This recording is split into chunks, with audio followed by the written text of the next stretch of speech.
1 degree Celsius, beautiful, and also a very beautiful game. Well, actually, a set of games at the FIDE World Cup 2023. And one of the reasons I wanted to just try and stream perhaps for 60 minutes now depends on the number of the viewers. Obviously, always related to the number of the viewers. We'll be deciding if it's shorter or longer. Now, the reason you just see this right on the front page now, you're seeing Prague versus Hikaru. It's because it's one of those rare occasions when you're actually seeing Nakamura using more time than their opponent. This is striking. The position is slightly in Black's favor because of the pieces activity. And as you guys joining, I'm more than happy to be discussing together with you the further development of the game. So the engine gives like a -1 for Black here. And I've been looking at this game a bit more than other games because I find it very interesting. Prague is doing better than White here, better than Nakamura. And this guy, the bishop on d7, is incredibly powerful. And the two black knights are on ideal positions. Very nice outpost. I don't know how you're going to kick those knights away unless you want to trade. Unless you want to start trading.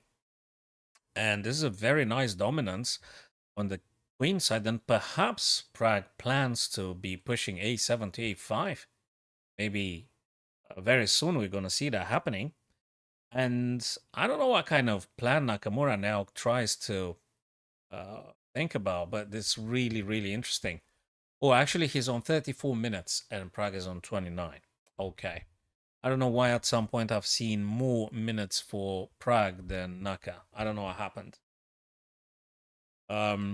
So that's one of those interesting games we could definitely looking at. Maybe I'll be streaming at 7. Maybe this evening there is a ECF Rapid online. Perhaps I would do. I'm not very sure about this one, but absolutely I do enjoy these games. And I thought, hey, if I manage to get a handful of guys watching the same games, maybe we can discuss together about possible developments in these games. Also, what do you think Naka's gonna do here? What are the prospects for White, really? Looks like Black is attacking and posing problems, not that much White. This bishop can probably play on b5 at any time.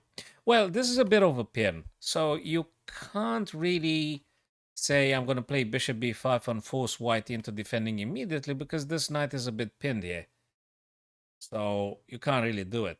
You can't take with the knight. And you can't take with the bishop neither, because if you take, White's going to take with tempo. And whatever you take with, they just take your piece. So I'm not sure about the bishop b5, but in itself, not a bad move. Not a bad move. So what might be the plan for Hikaru here? What is he cooking? What does he want to play? How do you break through? What do you do? Now, materially speaking, let me see. 3 plus 3. Okay, 6 white pawns, 6 black pawns. This guy is not very happy. The pawn on d3 has to be guarded because of the knight. And the bishop is very, very active, has some very nice prospects here. Probably black can just play at some point some rook e8, a5, bishop b5 as potential ideas for Prague. So Prague is actually attacking. So what's White gonna do? How do you attack with White here? What do you do? Do you start trading off pieces now? I mean, look, just for clarification, I'm gonna toggle on the evaluation bar.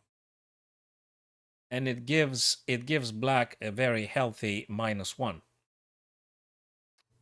Yeah, black's doing it better because pieces activity and the two knights are very active, very present, very, very good positioning placement of the two black knights. Yeah, this guy is nice. I mean, the knight on d5 also on a very most fortunate ideal outpost. Black queen has to be careful because e7 is a critical square. So you can't go further away with the queen because of this kind of idea. And that's pretty much obvious. I am very much sure for both Nakamura and Prague because these guys are super grandmasters, so they're seeing everything and beyond. Hey, he decided for bishop b5 after all, which is not a bad move. We're going to be double checking with the engine shortly. Bishop b5 feels like more attacking, but also you can't really take the pawn, but you keep a bit of pressure on that pawn. So you can't take it per se. You can't take it because you're going to lose it. You're going to lose the bishop after all. After this defender disappears, you lose the bishop. So he won't be able to take it now. Is he going to replace the black queen? Where? How? If he wants to move out of the pin and actually threaten taking on d3, how is Prague going to achieve that? I don't know just yet. I don't know just yet. Very interesting, very nice. So I'm going to watch this game till the very end. Probably I'm going to stream it if there's any friends joining. If not, I'll make it a bit shorter, the stream at the minute now, but I thought it's worth a try because anyways, I have finished the summer camp, so I've got more availability at the minute now. So I'm able to do a bit more streaming and perhaps some YouTube videos, which I had neglected a lot in the past 2-3 weeks due to some work assignments and stuff, summer camp and okay. I'm very much liking it. I'm absolutely enjoying it. We might be going to Magnus and Kaima and see what they played in that particular game, but this one looks incredibly interesting. Very interesting. So guys, feel free to make anticipations, predictions, and candidate moves for both white and black. So I think we mentioned the bishop to b5. We mentioned the a5. Of course, we can't touch on d3. Not at the minute. Not at the minute. What is Naka going to do? So guys, you're more than welcome to actually place your bets now and do your predictions. What is Naka going to do? What's the play here? Can you think about creating turbulences with this kind of g4, g5, or is just way too crazy? I don't know. Should white do something in terms of maybe b3 to make sure this guy never comes? Well, never. Just to make sure that will not be pushed down on next turn. That's more like a defensive preemptive intention rather than attacking or posing a problem or something for black. So candidate moves, I think, could be for white something like b3. That's what I'm thinking about. b3, rook f2, just to making sure you won't be having any issues. But then again, I'm not sure. Okay, so b3. I don't know. I just don't like it for white very much. I like very much black's here. I like very much Prague's position more than Nakamura's position. So candidate moves for white would be something like b3. Is g4 too much of a nonsense? I don't think g5 it's something. Hi, there's step 65. Now it's the time. Now it's the time to making your best predictions, guys. Hi there, Clint. So what do you think Nakamura should be playing here, guys? Tell me your candidate moves before we actually inquiring with the almighty Stockfish 15 with the table base that is. Would you guys think that b3 is a doable one for Nakamura? Do you think that maybe rook f2? Do you think that maybe g4?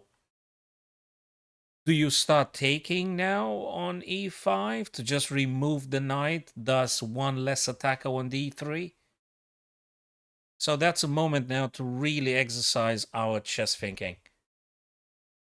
I think that's a wonderful opportunity to think and improve and understand a bit more. Actually, it's great to be alive as a chess player now in 2023.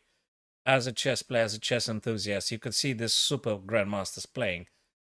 and you can actually see it live and have the help of your chess friends around the world and perhaps the table base very soon. Taking the knight. Why would you take the knight, Samiran?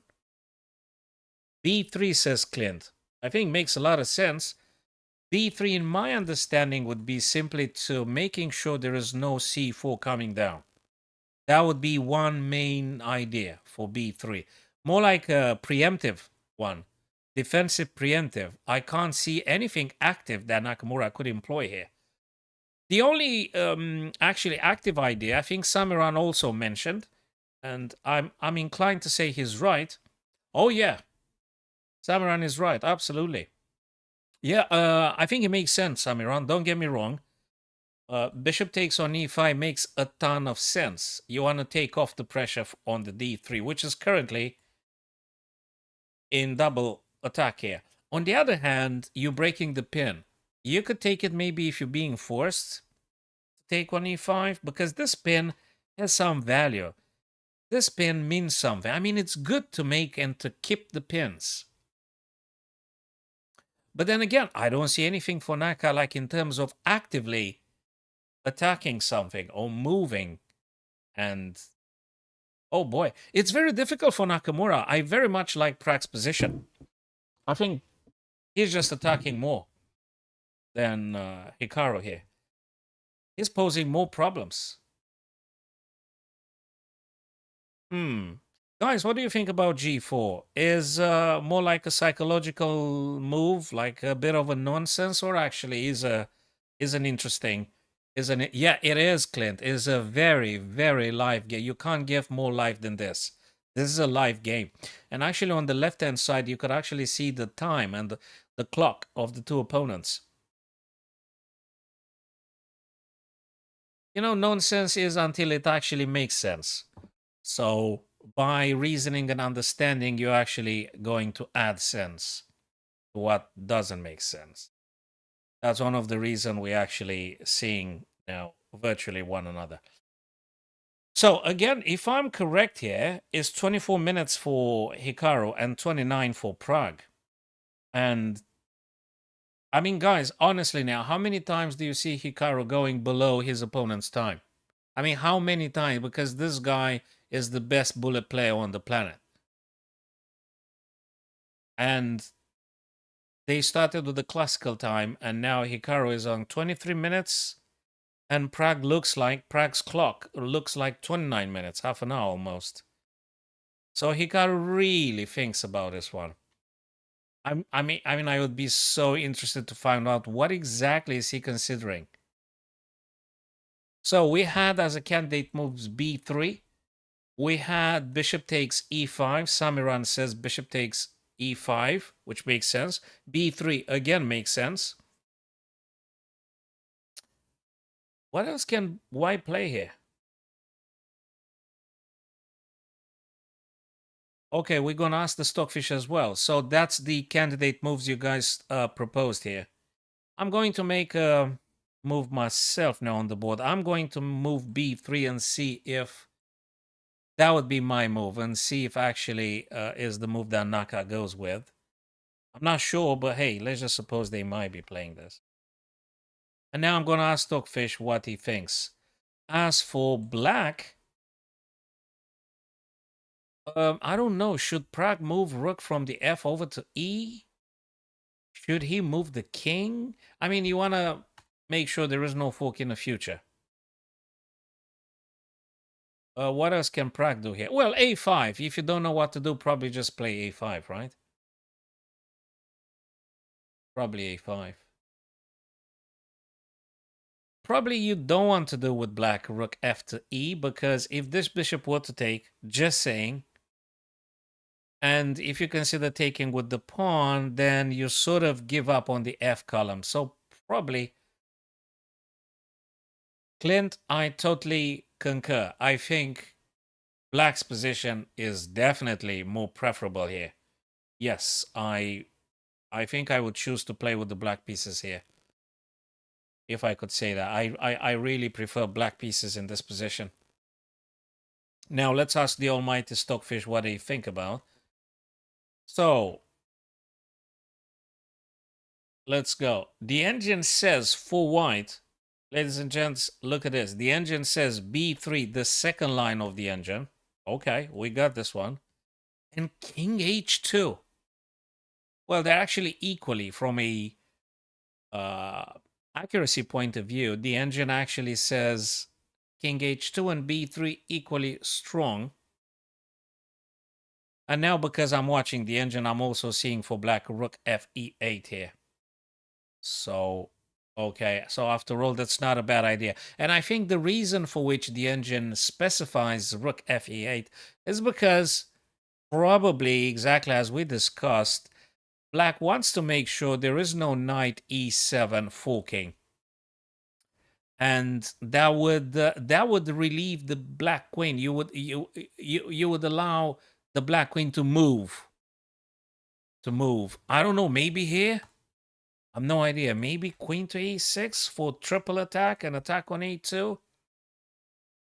King to h2 is one of those freaking moves. Exactly step 65. And Clint, that move with king on h2 is not a very, very human-like move. Probably there is something deep and subtle behind that move. I mean, there is no dark square bishop, right? For which you would move. You're not in danger. Probably in principle, wanted to avoid a potential queen knight e2. So if you want to move the queen, I don't know where. You want to make sure there is no knight e2 for the very same reason that the engine proposed the rook e8. Hello, Calyx. Yeah, good to see you, bud. So king h2, indeed, step 65. King h2, it's not very clear, and it's not the type of move I would be inclined to play. More likely, I would go with b3, which the engine also mentioned. So b3 makes a ton of sense. A ton of sense. There is no c4 coming down the board, for one. Very important. Maybe I wouldn't rush to trade the knight just yet. I like the pin, and I'm maintaining the pin as much as I can. Hey, if black wants to do this kind of crazy stuff, they're more than welcome. And I'm happy that indeed I thought about rook fe8 as a means to release the black queen. And, you know, if you replace the black queen on a6, just saying, you might be having some very nice attacking ideas. And, ladies and gents, look at the time. Again, I'm going to ask the question, how often did you see Nakamura going like 10 minutes below his opponent's time? I don't know how often. I can't remember last time.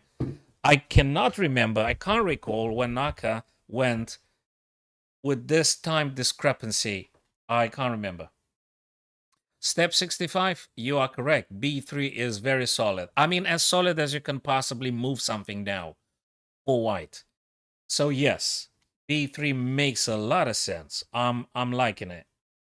You are correct. I think you're right. Yes. Rook F2. Rook F2. And I interpret Rook F2 as, hey, boy, King H8. Did I say that one before? King H8. Okay. The reasons I can see them that Rook F2 is because you want to get away from any possible bishop diagonal hitting on F1 in the future, because things are going to get only messy. King to H8 is because primarily you don't want to have this knight E7 threats, and you want to move the black queen, whatever you want to move the black queen. So that means freedom for the black queen. Increased attack. I don't know if queen a6 is actually a move that engine would consider, but me as a human, I'm just looking at this kind of ideas. And probably he wants to move the queen. And if you want to move the queen, you got to move the king away. Therefore, e7 is no longer exploitable. So that's the reason. Both sort of like defensive moves. Rook f2, defensive. I don't think you can make any sort of doubling here, right? I mean, is Nakamura considering this? And if he's considering, probably he's got to do b3 first? Just saying. I don't know. It's funky. It's getting really, really, really funky. And potentially maybe the engine said king h2 because what? They want to push g5. They want to get rook here. I mean, in principle, in the future. It's hard to say. It's very hard to say at this stage. I mean, king h2 for defensive purposes and to allow more circulation for the white rooks. That's how I interpret. Because h2 still is subjected to potential knights on f3. Well, it's not going to happen now, but you never know. So, thinking like this, maybe king h1. But hey, I wouldn't do that. Not at the minute. I can't waste the tempo moving the king as a human. I would probably think about something like b3. Or maybe taking. Or maybe g4. I can't play king to h2 unless I'm, specifically want to get a rook to g1 or f1 or something. I want to keep the king away and connect the rooks. Perhaps. Perhaps. So you're welcome, guys, to tell me more candidate moves. It matters. So let's think together and let's find the super GM moves. Again, so Prague played king to h8. Makes ton of sense. I think we understood why. Is Naka going to play b3 and then rook c to f?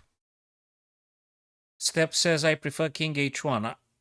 Let me tell you something very honestly. That's exactly my thought as well. I would choose king h1 rather than king h2. Yes. So if I am to move the king away from as far as I can, I mean away from the madness, I would probably choose king h1. I don't want to go on h2 because psychologically I'm still in potential fork here. I don't think it's going to happen anytime soon, but you never know. The game will evolve, pieces will coming off, pawns will be pushed, so you just don't know. I don't know what Naka's going to do. If I had whites, I would seriously investigate b3. And if I am to move the king, probably king h1. I don't know. Should Naka play a king now? Because Prague did it anyway. So Prague moved the king. Should Naka also move a king? What do you think, guys? What do you think, ladies and gents? What do you think? What do you think? I wouldn't touch that black knight on e5. I wouldn't take it. I wouldn't take it just now because the pin is important. And I don't particularly want to simplify. I don't think Nakamura wants to simplify now. I don't know if you guys agree. Clean chess, is a very complex game anyway, but because we are just joining together our minds, we might be able to come up with very good ideas so we can understand. It's complex until it isn't. But what I want to say is that I don't think Nakamura wants particularly to simplify the game here because he knows that Black is doing a bit better. He definitely knows Black is doing a bit better here. So you don't wanna fall into trading off pieces. Plus, the white rooks are not particularly very happy with this bishop here. So actually, I think you're gonna help Black. I think Nakamura is gonna sort of make it easy for Prague if they take the knight off. Then Prague is free to hit as hard as he can. The d3 and the black rooks are very nice connected on the back rank. I don't know, rook c to f? I don't know. I mean, as long as you play b3, probably you won't be having any problem. Probably now Naka things in between f, b3. Yeah, you've got to play b3 if you want to play rook c to f1. Am I correct, guys? Step 65, clean chess. Calix, what do you think? Does white need to play b3 and then rook c to f if you're having whites here, that is? What if that makes sense? That does make a lot of sense. Yes, I would take the knight only and only if black plays g5, which I think weakens black's position. Step 65, you are on spot. That's exactly my thought. I totally concur. I think I would take the knight if black plays g7, g5. Totally. But for the time being, do you think, guys, that b3 is required and then rook c to f? And then perhaps you might be thinking of taking, or just pause it for the time being. Maybe you go g4, but g4 is just too crazy. I mean, this is getting nuts anyway. It's going to be a very passionate, very complicated game, and that's how we love it. That's how we love it. Just for all our friends, I think I've seen a little tactic here. Black needs to be careful. They can't afford to play this kind of thing because knight takes on b4. Just to mention, I've just seen it. Sorry, I've just seen it. I don't think Prague's going to do this crazy stuff, but just mentioning. If black attempts to play a rook left, for various reasons,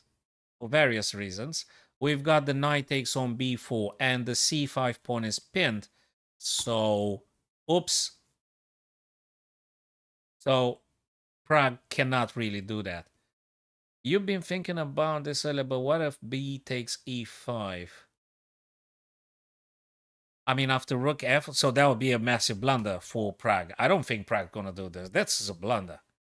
He's not going to play that. He's not going to play that. 93 says step. Let me look. 90. What? 93? You want to give the queen? And then you want to grab another rook? Losing another rook? Oh, for white, sorry, my bad. I've misread. 93. 93, you know what it feels to me, step 65. This kind of idea with 93, it's that kind of psychological commitment.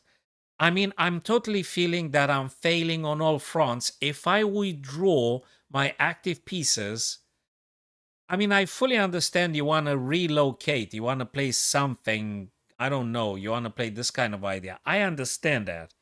But it feels like I'm starting to give away territory. I'm starting to play wobbly. They might be just stopping me. It just feels, I think it has value. It does have meaning, what you're saying. Probably if you want to put pressure on the pin piece, okay. But I really, as a human, I would really not be very happy to be doing this kind of things. This knight on d5, I will never touch that knight unless I'm being forced to and I have to trade or something. I wouldn't move the knight on e3. No, I don't think so. Black might be doing this kind of stuff to break the pin, so to speak. Black might be considering some knight d6 ideas. But personally, knight e3, I don't know. I'll leave the knight there. I wouldn't move the white knight. Again, b3, and I don't know about g4. Just waiting for your ideas, guys. So Step said knight e3 as an idea. Could be.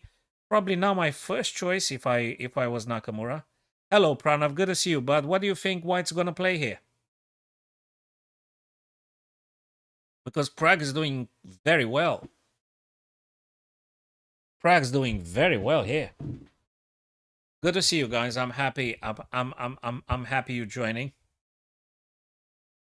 I started the stream earlier because I very much like the position that happens now, and I said we have to discuss this together, guys. If you are available, and if I'm not alone. If I was alone, probably I would have just turned off the camera and stuff. But because you guys here, we're gonna go forwards now. So, still, hold on a second. You want to tell me that Naka is like with 15 minutes on the clock now? And he hadn't decided what to play? Thank you, Clint Chess. B3 is my first choice, indeed. I would go with B3. And then perhaps Rook C to F? Perhaps. I don't know. Probably Prague can do A5 afterwards. See, they can do A5. They can afford that luxury to playing A5, solidifying everything here. It could be. Very well. So again, yes, B3. I really don't know what Naka's doing. King H8. I thought actually he had a sort of plan. What is Naka thinking of? Guys, I would be so curious. Oh my God, he go with G4. He went G4 that I've said myself just a couple of minutes ago. But I've sort of discarded the G4 because I wasn't sure about the B3 idea. Bloody hell, G4. Look at this one, boys. G4. Oh, blimey. Oh, wow. I don't think particularly this is a very bad. It's not bad. It's playable. It's very psychological, though. Guys, that means it's an all-out war. G4 is an all-out war. Nakamura can't mess around any longer. He knows time is not that great. He's got 15 minutes, people. Can you believe that? 15 minutes and Prague is on 20. Hey, again, I don't know when was last time Nakamura having less time than his opponent. This bullet number one monster on the planet. Crazy. And he went to G4. I don't know what the engine say, but I'm gonna ask the Almighty right now. So guys, let's find out. The engine says it wasn't a bad move. The engine says black should be playing A5, rook C E8. Rook C8, I don't know. Just I don't know. A5 makes sense. Rook C8, I don't see the big idea behind the rook to C. I mean, you're giving you moving the rook away from defending this guy. I don't know why the engine say that. I really don't know. A5 makes a ton of sense for me as a human. Rook C E8 is a subtlety somewhere down the line. Rook C8, Queen E3, E5. Let me just move the chatting thingy. So Rook C8, Queen E3, potentially A5, King H1. Hey, step 65, King H1. Our move, brother. We said about King H1, right? You remember?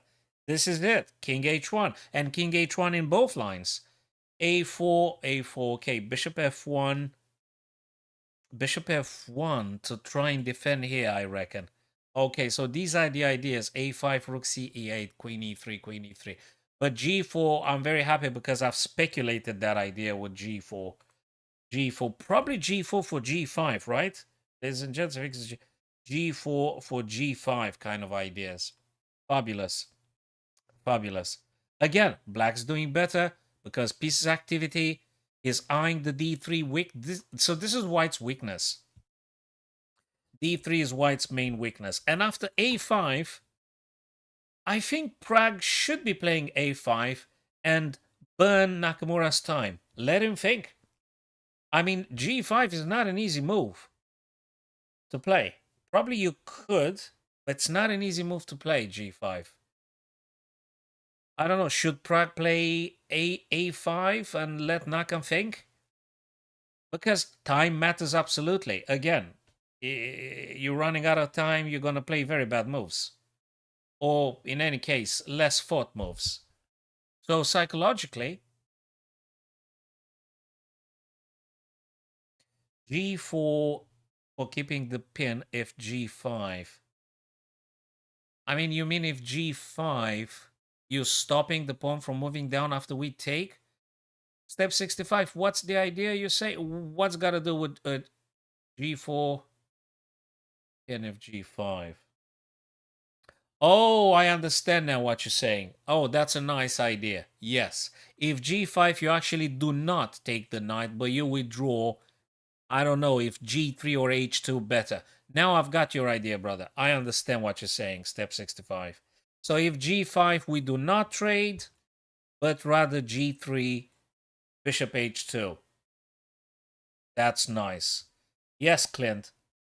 That's a nice idea. So G4 defensively, maintaining the pin. I love to maintain the pin. My chess friends, I think we shouldn't be giving our opponent never the relief to be doing the trades. So keep the pin as much as possible. Unless you got a very good reason to take. But I think for Naka now, he needs to keep the pin. A pin is a pin. This is quite a nasty pin. So keep the bishop there. Don't trade. Keep the pin. So probably, yeah, bishop g3, bishop h2. Is g5 playable, guys? Or maybe g5 is playable after b3, making sure there is no black pawn coming down the board, and then rook c to f? I don't know. So for black, because now it's Prague's turn, so the young man is thinking now. Prague is thinking. He probably oscillates in between a5 and something else. What that something else is, I don't know. The engine said rook c to e8. Why is that? Step 65. Clint, why do you think the engine said rook c8 to e8? Can someone enlighten the scenario here? What's the deal? Okay, to what? Stopping a possible knight and allowing queen to move? Is that the reason, guys? What do you think? So rook c e8 for allowing the black queen to move.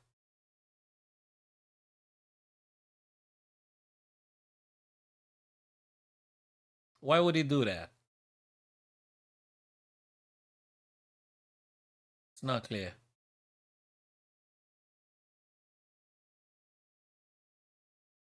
Hmm. Also, if Naka wants to move the queen, but where? Where do you move the queen? And why? Probably the idea with queen e3 could be queen g3 at some point. Yeah, but you can't leave the d3. So you got to defend the d3 somehow. If you want to move the queen, I don't know where. Where, here? Hmm. Oh, okay. Is rook c8 to e8 because you want to further cement the black knight in case the white queen makes it on g3? But that's a long stretch. That's a long stretch. I mean, that's a long streak here of thinking. It's going to take an eternity for Naka to get the queen on g3. And you can't leave the d3 pawn unattended. Exactly, Step. Exactly. C5 is a big issue here for black because it's weak, and I totally agree. So that's the reason I probably wouldn't think for black playing rook to e8, rook c to e8, because c5 is just I'm weakening the defense for the c5, and that means the queen is slightly overworked. The queen on d6 needs to keep this guy alive, the pawn alive, and sort of now what? You stay after the knight, you will take with the pawn. Okay, I don't know what to say. It's a difficult to comprehend in all its meanings. Rook c to e. I don't know. What? Rook to e6? I don't know. It's not very clear. a5, I can understand it. I can understand. Rook c8, it's not very clear why. It's not clear. I mean, in case that the bishop takes, you do what? Well, you take with the pawn anyway, right? Or you want to take with the rook? Rook, this is crazy. Well, okay, I don't know. I don't know. And Nakamura bishop on g2 really looks like does do nothing. Hold on a second. The engine suggested that bishop on g2 actually going on f1, but that's purely defensive purposes. Bishop to f1 would be just to defend, but also allows the white queen to move around. So bishop on f1 defends d3. The queen might be moving around. The knight still can't really take because of the pin. So maybe bishop f1 allows more freedom for Naka's white queen. I don't know. Maybe. Maybe. This is a nice game here. This is a very nice game. 12 minutes for Prague. So now Prague really takes his time. He thinks about this one. Now Naka's like 15 minutes looks at my end here. 15 minutes for Naka, 12 for Prague. What are they gonna do? Let's find out. Not long from now, like in half an hour, we're gonna see how things are happening. But these guys take their time. They really think. I like that G4 move because I've speculated that idea myself, so I'm very happy to see. But actually, when I speculated in terms of looking at something active for white to play in terms of pushing G5. Okay, Step, what do you think about G5 being played by white? Let's say Prague plays A5. Is G5 playable?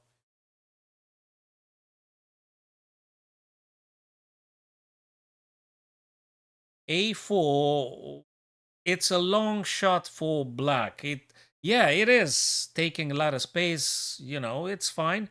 But I think, yeah, after A5, if you do B3 with white, I think you stop in its tracks. Well, sort of. The question was if for white, for Nakamura, G5 is actually a move to consider. So let's assume Prague plays a5. Let's just assume. Imagine he plays a5 move. Okay.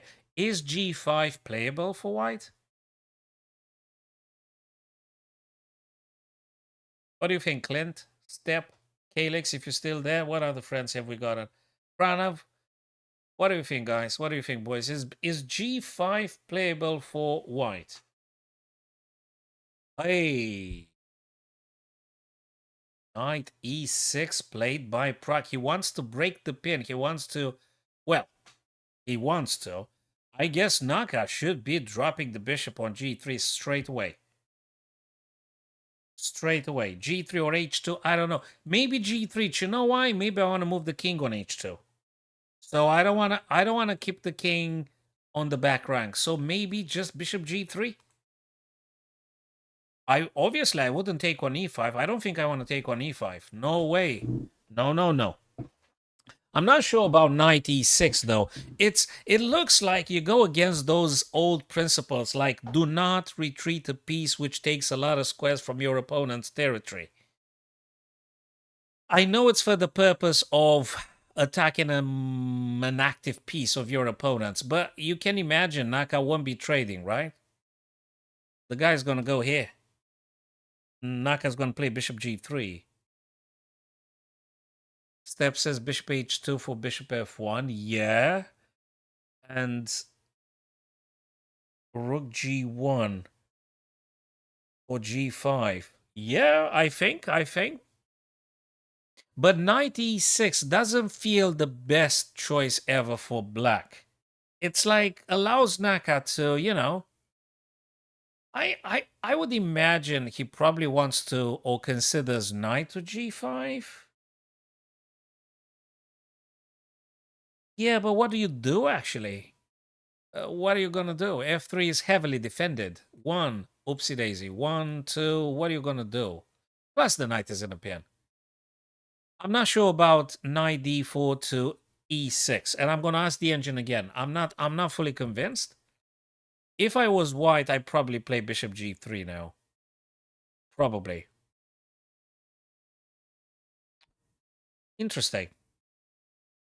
Very interesting. Let's ask the engine. Okay, guys, get ready now. We're gonna toggle on the Almighty. Let's find out. Bishop g3 and bishop h2.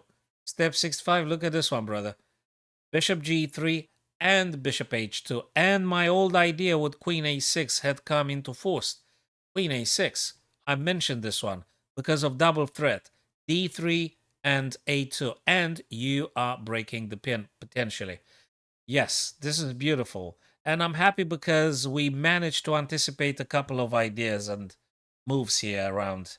And we've seen something together. That's great. So yes, bishop g3 because it gives me more freedom for my king. I might play king h2 after all. And you don't break the pin. And that's it, bishop g3. And indeed, the queen a6, I mentioned it previously because it does a very nice attacking maneuver. d3 and a2. And honestly, I don't know what's white gonna do. So you're gonna play bishop g3, and if black plays queen a6, I don't know what you're gonna play with white. It's not clear. Probably you start taking off pieces now. Bishop takes because just too much power. You can't afford losing stuff here. This is critical. I still think black's doing better. So bishop g3, queen a6. And I still don't like very much white. I don't know. I just don't like it.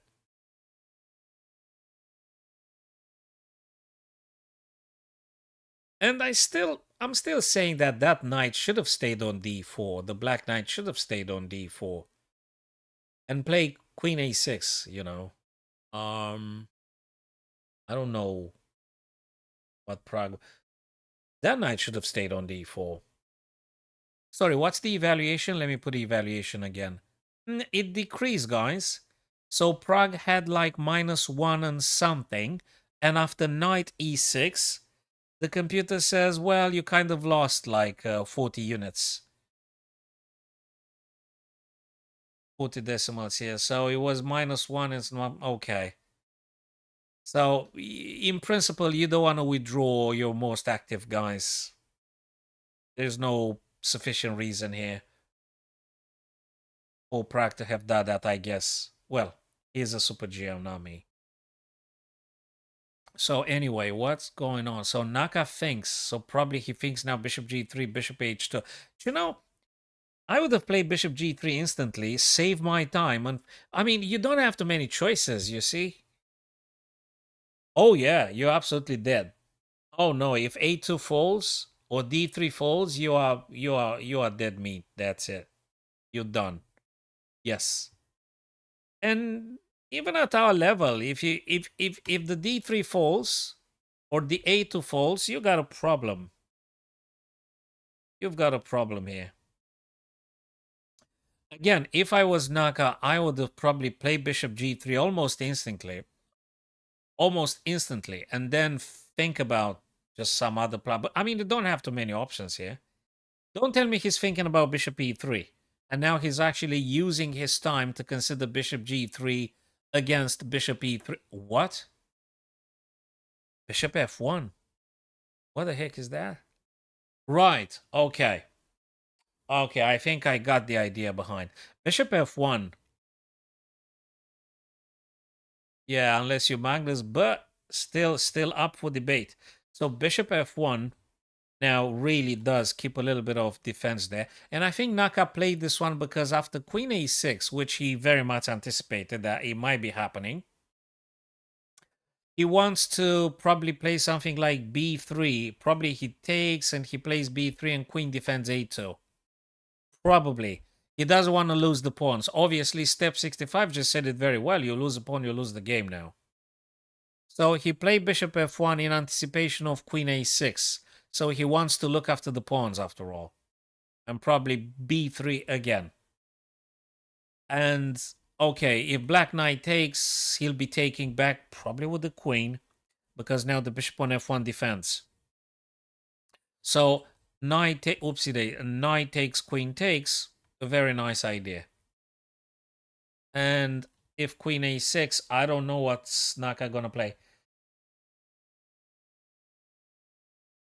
It's getting very, very tough now. And they are running low on time as well.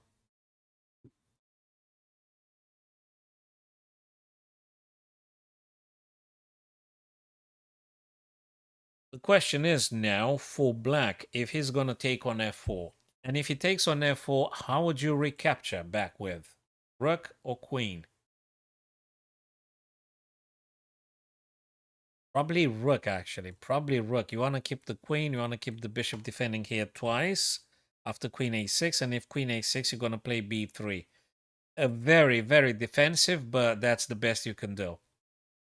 Naka knows that actually Prague is actually doing the attack here. Very weird. Nakamura is having whites. He doesn't attack, and Prague actually does attack. With the black pieces. Go. And d3 just doesn't look very optimistic. So all things considered, again, black doing better here. And the engine actually evaluates like minus 0.96. The more it stays, the more it likes black's position. So I hope Prague now doesn't use all of his time. It's very likely. If Prague doesn't go in time's crisis, if Prague manages to keep the time close to Nakamura's clock, if he doesn't blunder, which is of course a truism, okay, and if he just plays decent moves. Now, I think he just needs to be positional. If Prague plays a positional chess now, going for the weaknesses, considering moves like queen a6, trying to snatch a pawn here and there, it's great. I think he might be winning then. So he needs to move away from the pin. Queen a6 is to be considered. Keep the pressure on d3. I don't see exactly what Naka can employ here. He plays very defensively at this stage. It's very likely. Prague could win. Again, he mustn't spend that much time. So if he wants to trade, just go for the trade now. Can he do queen a6? I think he can, right? Can he do queen a6 straight away? We're gonna ask the engine anyway. So you guys, if you okay, he took. All right, so boys, Prague actually took 96 takes on f4. I reckon you gotta take with the rook, right? Or with the queen. How would you take here? I mean, I'm thinking about queen a6 ideas. So you take with the rook, and if queen a6, oopsie daisy. So you take with the rook, and if queen a6, you're going to play b3. I mean, I'm looking at the most dangerous black can play. How do you defend with white? And probably that's why instead of playing bishop g3, which was, if you're asking me, that bishop on g3 was so superb. I'm actually in pain he gave that bishop. c4 for black. I think it's totally worth considering c4. I don't know if at this stage though, because if you play the c4, you've got also this kind of ideas. You start losing on the other side, and then the bishop is under threat. So c4, and after this, more trading coming. Maybe queen takes, maybe knight takes. I'm not sure c4 for black now, but queen a6, I'm seeing it as being really problematic. And again, Nakamura will be forced into defense. Maybe not at this very exact moment in game's evolution. Maybe not c4 now. So I guess white has to take on f4. And I reckon rook will capture, I think. And now Nakamura thinks about it too. I mean, I thought it's clear for Naka. When Naka played bishop f1, I thought he had sorted... Oh my god, he takes with the queen.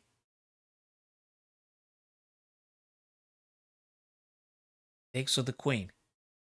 So if queen a6, how do you defend a2?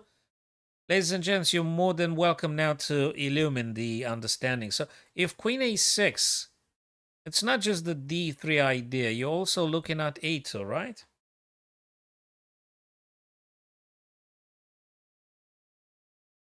What's going on here?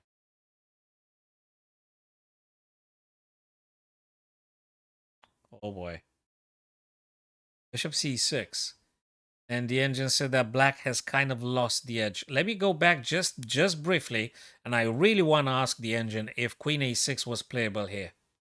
Let's just ask. The engine said bishop a4, which is a D kind of move. Bishop d7 and bishop c6, which is the third line, and Prague did play that. Hello, Joseph. Bishop rook f2 is playing bishop f3. Sorry, b3, rook f2 is protecting. Good one. Yes. Bingo. Yes. b3 is actually rook, keeping the a2 alive. Bingo. Yes. And actually, queen goes away from the central of the board. So you want to keep the queen where it's most needed. Now, knight's still in a pin here. So yes, if queen a6, b3 being played, rook actually defends. Excellent, excellent point by Joseph. And by welcome, Joseph. Appreciate all the good ideas from my chess friends. And okay, queen is active now. What else can be played here? It's Prague's time. Oh, he did play. Sorry, guys.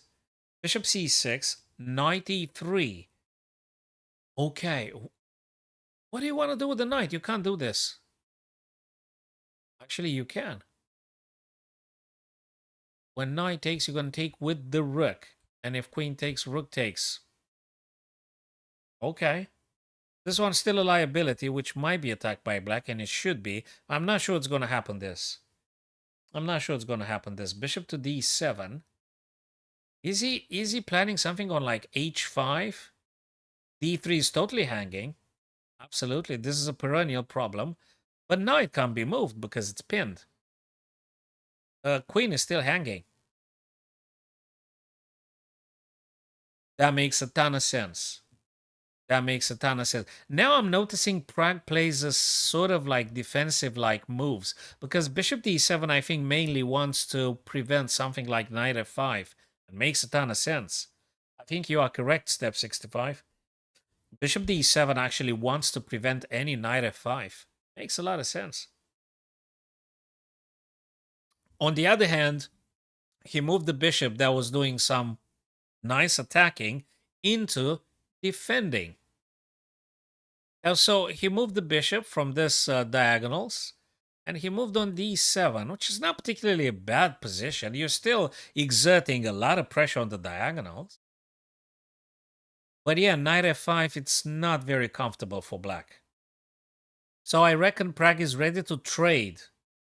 If knight f5, Prague is ready to take straight away with the bishop. And now if you were to take with the bishop, I guess Naka wants to take with g. And using the g file. I'm streaming, wait. So if this were to happen with knight and bishop takes, Naka probably takes with the g because you actually want to use this. I guess. And yeah, it might take like a billion years, but also h4 and down the board, it might be an idea. Yeah, d3 is a liability. It is. It is. Now Prague has to look after the pawns. Now c5 has to be defended. So for black, c5 has to be defended. For white, d3 must be defended. But bishop plays a nice defending role here. And now Prague uses the bishop for defensive purposes. The ball is in Nakamura's court now. What is he going to play? We don't know. Oh, well, for sure you can't push the pawn. It's just way too messy. You can't do this with white. So g5 is off the book now. You can't do that. Is he going to play just bishop e2? Just saying. Although the bishop here also wants to look at the h3 pawn. So you don't really want to move that bishop because h3 is quite dangerous in principle, that is. On the other hand, bishop e2, defends, f3, allows the rook to go rook c to f if needed. I don't know. Hard to say. Ooh, yeah, I said about knight c4. And it's very much playable. So if knight takes, you're going to take with the rook. You're going to take knight takes c4. Further, keeping an eye on the c5. Then if queen takes and rook takes, probably you might need 1-2 more tempi in order to target c5. But it tends to become slightly equal and balanced now. Prague had a bigger advantage. Like 10 moves ago, Prague was like -1 and something. Now Prague is on -60. But anyway, we are humans, so the game continues. I've also noticed when Prague dropped the knight on e6, he started to play slightly defensive. What can I say? It does attack the queen. So Nakamura plays aggressive moves, you see. So he starts to attack now, and Prague sort of allowed it. When he dropped the bishop on d7, he allowed it. When he played knight d4 to e6, he allowed Nakamura to think about attacking stuff. So, you see, Prague built up a position in which he was seriously attacking, and he started to replace his pieces away from attacking to defensive purposes. So, I don't know if they were completely necessary. He didn't get to play queen a6 ideas. Probably he wasn't happy because after b3, probably you have to move the queen again, thus losing another tempo. Maybe. And now he is taking his time. And ladies and gents, we're gonna go in a very, very emotional ending because 5 minutes for each player is very tough. Hello there, Ivak. You're welcome and share with us your thoughts about the current position. This is dramatic happening right now. This is a live game in between two super grandmasters for the FIDE World Cup, and I'm very much interested. I haven't looked At Kaima and Carlson, what do they do? I don't wanna switch the tabs now. Kaima and Carlson. There was also Fabi Caruana playing. I remember who was and Vasily Vanchuk, he was playing as well. It was an equal position some 1 hour ago, but that's somewhere in the past. Cheers, man. Just drop me, yeah, yeah, send me a message or something on email or something. Yeah, I'll think about your messages. Thanks, man. Okay. So let's focus on this position now, guys. Prague has to move. Queen is under attack. I'm not using Discord that often. Very, very sparingly. Very rarely I'm using Discord. But yeah, in principle, yeah. Yeah, of course. I will accept it if you send the friend request back. I will accept it. So let me address Pranav question. If you're white, would you take back with D pawn or rook? It's the same. Oh man, don't ask me about that Discord account. I don't know, and I'm not stopping the tab now. So not at the minute now. Just use the email which is provided on my pages, and I'm gonna read your email. So he withdrew the queen on e7. Okay, he still defends c5 twice. Queen is nice and safe for the time being. Is Naka gonna take or not? I wouldn't take because of this kind of ideas, and it's just I hate it. I will leave the knight where they are and move the queen away, perhaps, or looking at some other ideas. So what is white gonna play? Is queen e3 playable, boys? Is queen e3 playable? Looks like, I mean, last three moves that Prague played. Oh, very okay. Okay, so I think it's getting slightly clearer now. Nakamura targets the c5, the obvious weakness in Black's game now. Yeah, queen e3 I think was a good positioning of the queen, but Naka does not want to waste time unnecessarily. He actually goes for the c5. He wants to play queen e3, move this guy, take off the knight, and winning the pawn on c5. Bang, bang, bang. Minus 0.33. Very, very good game. And excellent, excellent readjustment by Hikaru. Fabulous. So, Dark Assassin, I guess white plans on queen e3, knight takes, whatever they take with queen or pawn, but the c5 is going to be captured. And our friend Step said that if you lose a pawn, probably you lose the game. Let's look at that one. Knight e3, knight d5, also a great idea. This is fabulous idea. I love it. I love it. It's great. I think Naka could play queen e3 just to not... I don't know. I don't know. Do you take the knight? Or do you play queen e3? Or do you play knight e3 for knight d5? I can't really say at the minute. c5 is actually a weakness for black, and we all know it. What did just happen? Rook fc2, knight takes c4. So he took, and rook takes c4. Okay, it's getting very clear now. Boys, Pranav, it's queen e3 coming. c5 is actually, the battle will go around the c5 weakness.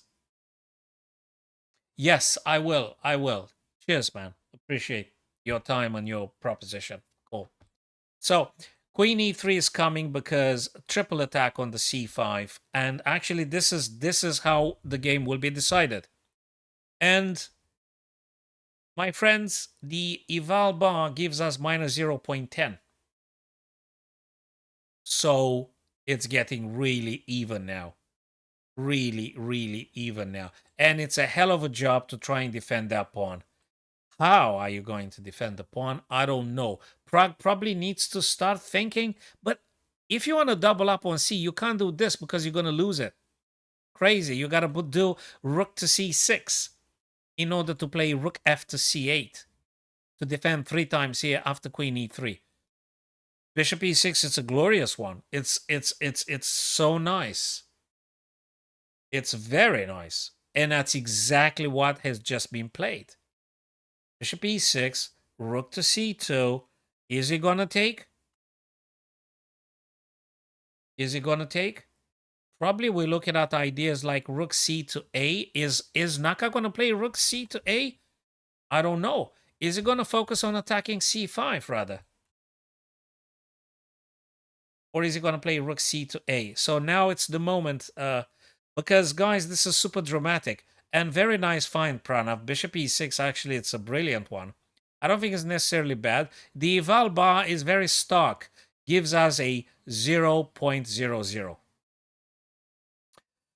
It's absolute. It's a beautiful game. Queen E3 is incredibly solid, very pinpointing, surgical. C5 gonna be hit. You can't defend it with black 3 times. You don't have the tempi to do that. Unless Prague will be generating complications. And the problem now for Prague is the time. Is like 2 minutes and 9 seconds, and Naka is like 5 minutes. So Prague's got an issue with the time. He's got an issue with the time now. If you play with white rook c to a1, you water down the attack on the c5. I guess you mustn't look at that bishop at the minute. Although, and if you play this with black, you're kind of condemning your bishop to stay there forever. I think that would be a massive blunder for Prague to push b3. I think. You're going to be condemning the bishop to be a pawn for the rest of the game, and you're going to suffer greatly. You won't be pushing b3, to my understanding. And Naka needs to play queen e3 and take the freaking pawn on c5 ASAP. ASAP. Oh, yeah, absolutely, Pranav. Bishop b3 is way better. Totally. Totally. But it's white's turn. Yeah, if it was black's turn, I guarantee bishop b3 is actually the move that allows you to save c5, because the white rook needs to go away from the c file. But it's white's turn. And if white plays queen e3, even if you do bishop b3, I'm going to take that guy on c5. You're going to take, and I don't know, should I take with the rook or with the queen? Probably with the queen, attacking the queen itself and the b4. Then queen takes, rook takes. And I think white is doing very well. And the game is even. Hard to make an anticipation. Maybe white will be doing a little bit better. That's a very nice one. Oh, what a subtlety. Step 65. Let me congratulate you. Kudos to you, brother. That's a subtlety, and I love it. Oh, I love it so much. So, yes, queen e3 and black then playing c4. Oh, yeah. So, boys, our ideas are indeed very healthy. A lot of good stuff we're saying here. So, queen e3, triple attack, but Step's idea, it's just marvelous. It's just marvelous because it weakens the e4, which is incredibly important as well. What a fabulous thought here. I'm not sure it's the most accurate idea, but definitely worth investigating. I mean, look, if c5 is gonna fall, maybe c5 should be disrupting white's pawn structure. It does make sense. It does make sense. C4 being a massive subtlety, and I appreciate that thought. I think it's super creative. It's fabulous. Step 65, you had a very nice thought, man. Let me ask the engine. What should black play here? Bishop b3 or c4? What else? C4. You called it, brother. You called it. This is brilliant, man. C4 had been played by Prague. You play like Prague, man. Queen to c, so pawn takes, queen now trying to annihilate the queen, but queen takes and then c4 going to be taken. Sorry, no. Actually, the C now had been closed. Blimey. Oh, freaking hell. And E4 is actually isolated. Oh my God, this was so gorgeous. Man, you called it. Step 65. You actually mentioned a brilliant idea with C4. Oh my God, what a beauty of a move. What a beauty of a move, that C4 pawn advancement. Now E4 is isolated and Naka has to master pieces to defend it. I don't know what Naka gonna do. Is he gonna do King F2? You want to centralize stuff? Or just it's too damn risky now. You gotta take the queen off the board first and then play exactly like I don't know. What do you play here? Rook then, rook c to a, taking queen, rook takes, and then rook c1 to a. Then they're going to play this with tempo. Then you're going to drop the other rook on c1, maintaining attack here, and then rook over here, defending a7. Ideas, ideas, ideas. And you know something? That takes a heck of a lot of time, and they don't have the luxury of time. So they got a problem now with the time. They've got a problem with the time. It's just gorgeous. And I'm happy you guys seeing a lot of very good stuff. Like the move step 65 suggested with c4 for black is just miraculous. What a find, what a find. For both Prague and for our friend. Very nice found. Very nice move. e4 now looks completely isolated and wow. Queen c5 is paramount. Very important, Queen c5, because you want to get your rooks. Yeah. And now Prague's going to get the other rook here. Ganging up on that pawn, which you can't defend with b3 because bishop takes. This is just fabulous. This is just absolutely superb. This is absolutely superb here. Again, I am kind of like happier with the black pieces. So if rook on f8 goes on c8, how are you going to defend this guy? c4 gonna... Okay, he just gave up altogether. Well, he didn't give up. He actually wants to play probably rook to d7. Oh my God. My plus 1.14. The problem for Prague, again, boys, is time. 1 minute 45 and 3 minutes and something for rook a1. I think he didn't like it. He wanted to actually get on the deep. I think rook on d7 is more important than having a white rook on a1. To which black would have played bishop b3, attacking your other rook, and actually you're going to lose on c4, Tag Assassin. So if we are to go back, if you play rook here now, it's not going to be very well, because bishop attacks the rook. You got to move the rook, and whatever the heck you're moving the rook, black then can choose either to take on c4 or defend that pawn, and your rooks are a little bit disrupted. So it's better to get the rook on d7. Very important. That's what I personally think. Yes. Yes. Yes. There is back rank. Yes, for Prague definitely is. But my understanding tells me that actually having a white rook on d7 is more important than having a white rook on a1.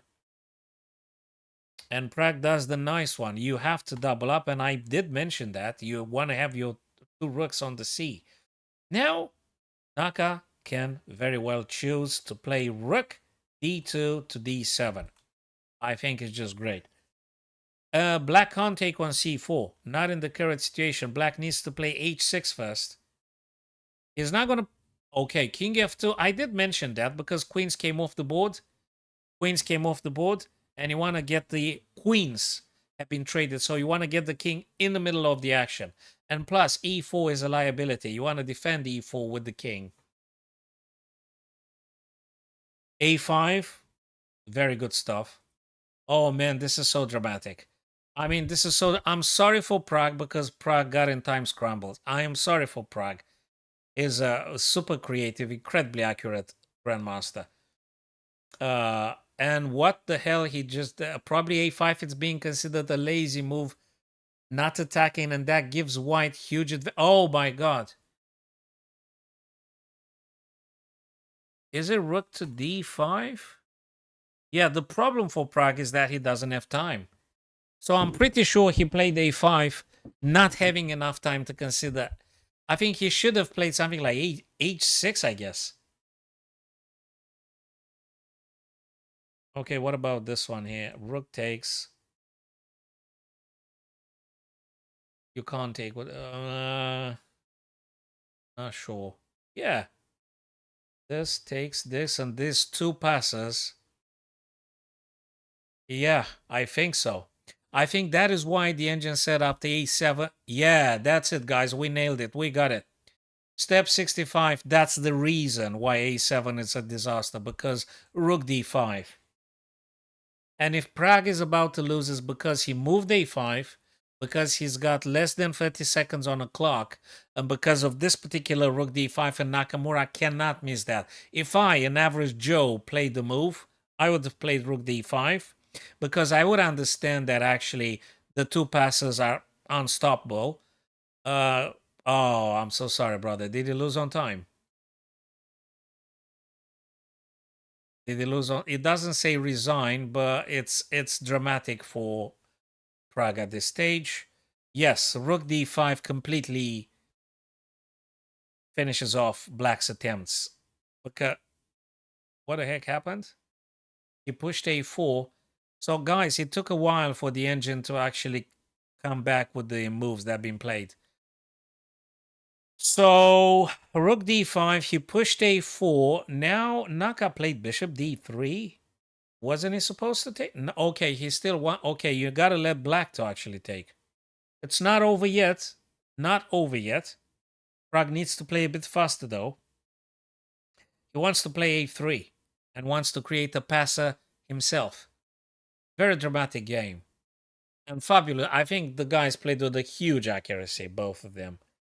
That means at least 96, 97 accuracy. They played phenomenal, as you would expect from two super GMs. Okay, king to g8 because you don't want to get back rank checkmated. That's the reason. He didn't play h6. He played king, which probably wants to also come into the game via f7 and e6. And that's exactly what Naka plays. Naka wants to actually get the king on d4 and attack this guy twice, thus forcing Black into decision. You're going to take my rook or not? Because I'm going to take your rook. Yeah, and Prague wants to create a passer on the A file, I reckon. But this is a position you would like to have it with at least half an hour on the clock. And none of them is having this luxury. Prague, unfortunately, suffers a bit more than Naka. Naka does very well on time at the minute. Here, yeah, of course you don't want to trade. You want probably he wants to play rook to a7. Maybe. Well, I'm pretty sure Naka wants to play some king to d4. Maybe pushing this guy. I mean, that's what I'm looking at with my blitzy mind, which it might be very much faulty and fallible. I might be missing a ton of good ideas. But hey, I'm looking at this. I'm looking at this for white. Exactly. Exactly. King d4 and push e5. What else? And thus you're opening up this bishop. Plus 041. The only card for Prague people would be to just getting a rook on the a7 and try and do something with a3. I don't see anything else. I don't know what else you want to. I don't know. So this takes, king takes. You also have bishop. There are some ideas. There are some ideas. I'm pretty sure Nakamura is able to compile this stuff in a matter of seconds. Oh, so Prague actually played rook c to b8? Huh. I thought he wants to play on the a file or something. Okay, right. He moved the rook because he knows that e5 and bishop comes over here. So he wants to move the rook away from the bishop's diagonal. That's what I interpret. And a3 still in the cards, though. a3 is still in the cards. I don't think it disappeared altogether. The idea is still playable. But let's see. But let's see what happens. The engine says plus 060. Look, if they had more time, I'm pretty sure they would have produced better ideas in the end here. But time is a problem, especially for Prague now. 30 seconds is painful. Make no mistake, Prague is a super grandmasters, and the guy might be becoming world champion at some point. But the game is tough, and the problem is lack of time.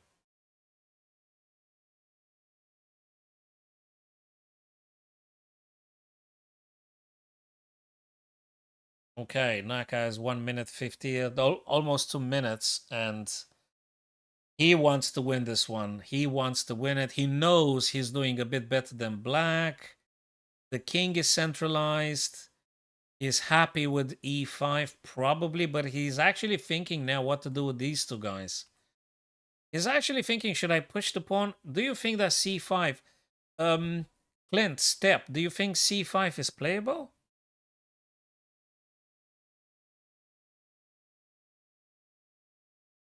Or e5?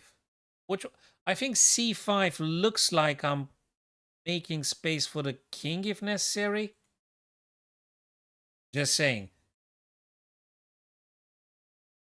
Oh, bloody hell, yes, you're right. Yeah, my apologies. Yes, this is completely off the charts. That can't be even considered. Yes, you're right, brother. So probably e5? Probably e5, e5, e5, e5, and black takes and king takes, right? e5, f6 takes, king takes, and then you just play it. I mean, what else can white play, really? What else can white play?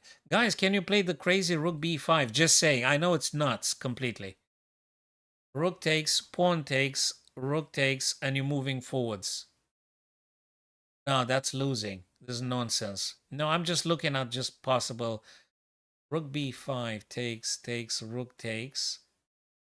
No, this is crazy. You can't move forwards. Rook's gonna come down. No, you can't stop it. No, that doesn't make any sense. No, you can't play rook b5. You gotta play e5 or something. Gotta play e5. I mean, what else can white play, by the way? Do you do rook c to a? No, you can't. You can't do this because black attacks twice, so you can't play rook a. Actually, you can because you're defending twice here, and actually you try to provoke black to take a decision in terms of either blocking the bishop pretty much forever, or what else? Bishop here. I'm not sure. I'm not sure. No, no, no. I'm not sure about that one. All right. So because they went to move 40, they've got half an hour extra. So guys, we're gonna have the best. We're gonna have the best chess ending now. Yes, they did. Now they got half an hour extra. So we are going to witness the best ever chess on the planet because they've been given half an hour extra. So now you're going to see the best ideas and the best chess struggle. Fabulous, phenomenal game. I'm happy you guys here now so I don't talk to the walls. Well, I would have just finished the stream ages ago. So that's good.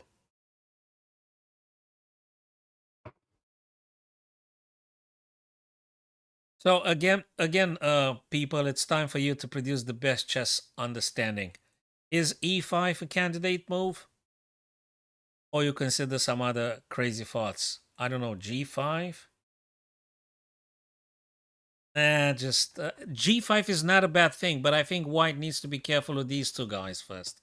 So again, probably e5. Probably e5. So I'm gonna take a shot. I'm gonna make a prediction. I think e5 is the best stuff to play for white. And black simply needs to push one of these guys. Probably a3 needs to be pushed down. I mean, what else? For white this, for black this, and the game is still to be debated. It's not finished. Can white play rook a5? Then bishop b3. Thank you very much, Clint. Don't forget to follow me, brother, and maybe subscribe to the YouTube. I'm gonna see you next time. Yeah. Cheers, man. Appreciate a lot. See you very soon.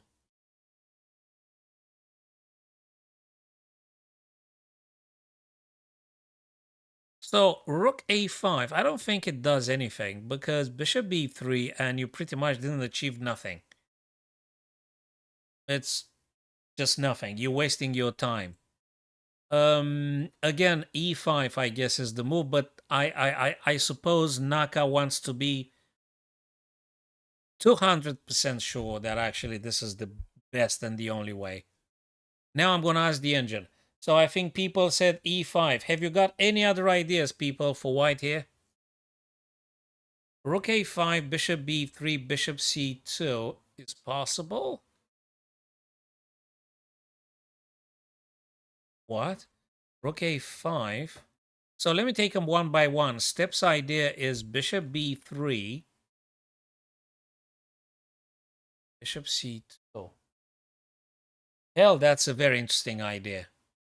I think black might be throwing another spanner in the works with one of the two rooks checking the white king first. You got to be careful. I think this guy might be in trouble. The c4. So let's go to steps idea. Rook a5, bishop b3, bishop c2, rook b2, checking the white king. Where are you going to go? Where? Because if you move here, the rook's going to take on c4, and your bishop is pinned and attacked practically twice. I think rook a5 in the steps idea sort of loses very quickly, if I'm correct in my assessment. Now let me look at Fax Assassin's idea. Rook a5, a3, bishop a, pawn takes, this guy moves. It's interesting, but I don't think particularly favors black. I don't like rook a5 for white. Okay, I'm going to be honest. I just don't like it very much. I mean, makes a ton of sense. I'll go with e5 if I was white, I guess. I'll go. Rook a5 is not a bad one, but it exposes the king to checks. And I think, frankly, Nakamura wants to keep the king in the center. You want to keep the king close. You want to keep the king exactly on that square. You don't want to move the king on e3. You need the king there. You need to travel quickly, left or right, whatever that's the case. So I think he wants to keep the rook and then push e5. Now let's ask the engine, ladies and gents, and we're going to find out from the most infallible source, Overmore. Hell, bloody hell! I said c5, and then Thug Assassin reminded me, "Whoa, you're gonna lose your bishop, brother," and I gave up on the idea altogether. Rook a1 was an old thought of ours, but I didn't see any. What the heck is with the c5? I did say c5. Oh, if bishop takes, we take with the pawn and having a phalanx, having two advanced pawns, and oh my god, I got it now. It's actually worth it. This is crazy, but it's actually worth it. When I said c5, Pranav, I'm going to be very honest with you, brother. When I said c5, I didn't think a freaking second that actually bishop taking rook is a good stuff for white because of the two pawns being advanced. I didn't think for a second. And I dropped the idea because you told me it's a blunder. Ultimately, the engine says it's actually the best ever idea for white. c5. There you go. I wouldn't play rook a1 in a billion years here. I wouldn't do rook a1. Me as a human, rook a1, nope. No. I would probably play rook a5, but rook a1, never. And c5, I need quite a good chunk of minutes to consider c5's consequences. c5, bishop takes, pawn takes, not bad in itself. Not bad at all. You're going to go with this guy down the board. They're going to play this. You're going to move the king forward. They're going to check you. They can't. This is crazy. c5 is, wow. Yes, I think Hikaru going to find c5. I think he's actually thinking now e5 or c, but he's going to play c5, man. He's got 20-something minutes. He's been thinking for the last 10 minutes For the last 8 minutes, he's been thinking. He's going to play c5, ladies and gents. He's going to do it. Now I'm going to play e5 just for the sake of understanding if it's a super disaster.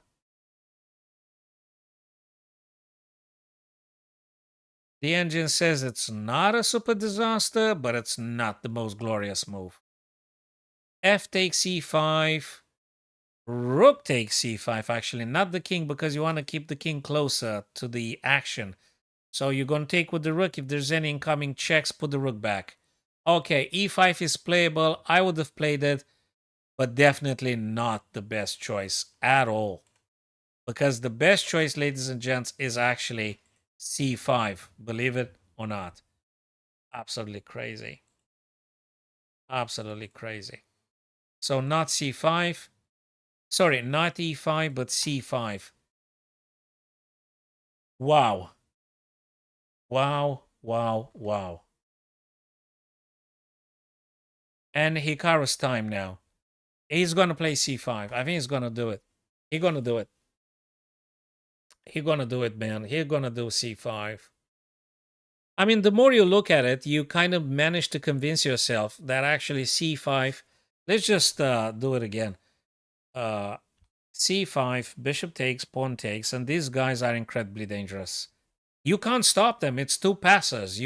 I mean, if you want to stop them, you're going to have to give a rook at some point, and you have to play absolutely madness correction.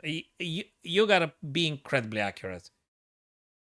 I don't know how you can stop it, because you've given the bishop for a rook, and the rooks are very bad at stopping the pawns, frontally speaking. And sideways, how are you going to attack the pair of pawns? Because they got a bishop here. And the rook on the c file. Pushing and pushing and pushing. Oh, and the engine completely does not consider in the slightest to take the rook. Because if you take the rook, I think it's going to give you like +3. Look, I'm just going to make it for the sake of the argument. c5, best move of the engine. And now look at the eval bar if bishop takes. Look at the eval bar, guys. So I've just said, just look at the eval bar, +169. If you touch the rook, oh my God, this is madness. Step, look at this one, guys. So you're going to take back. You have to take back. And now the engines gives you, you are winning. Look at the bar. 2 pawns here. You could say goodbye. You can't stop those pawns. And you've got a freaking bishop here. And you've got, I don't know, you've got everything. I think you've got everything. Any pawn goes. I don't know what can you possibly play. This is mad. So this position, very instructive. If white obtains this position, black is toast here. It's absolutely toast. Crazy.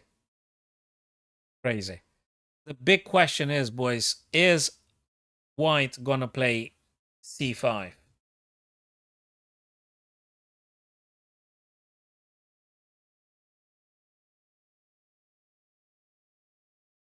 Is white gonna play c5?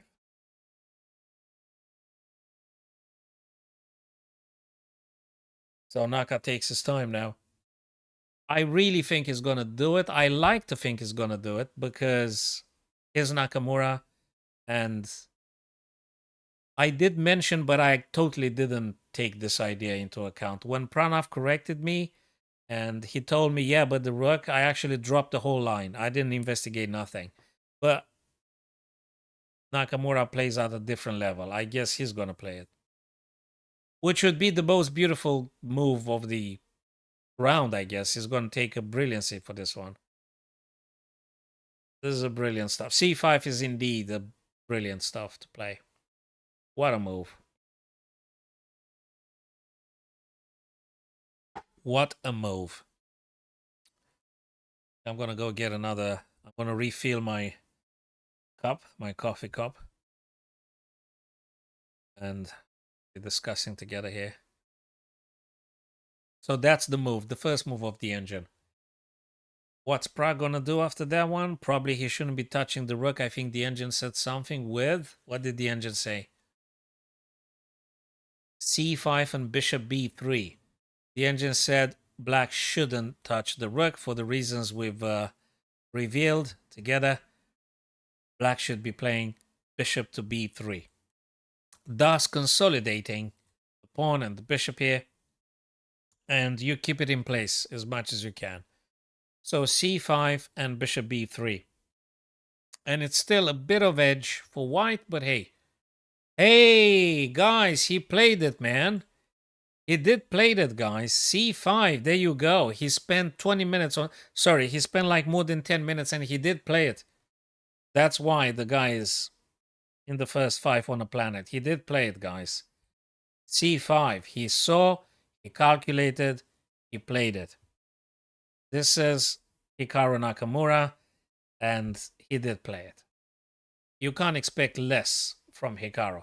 I would have been disappointed. Okay, he doesn't care about me being disappointed or even existing, but I would have been disappointed if he didn't see that one. It's too beautiful not to see it, and a guy like his caliber cannot not see it.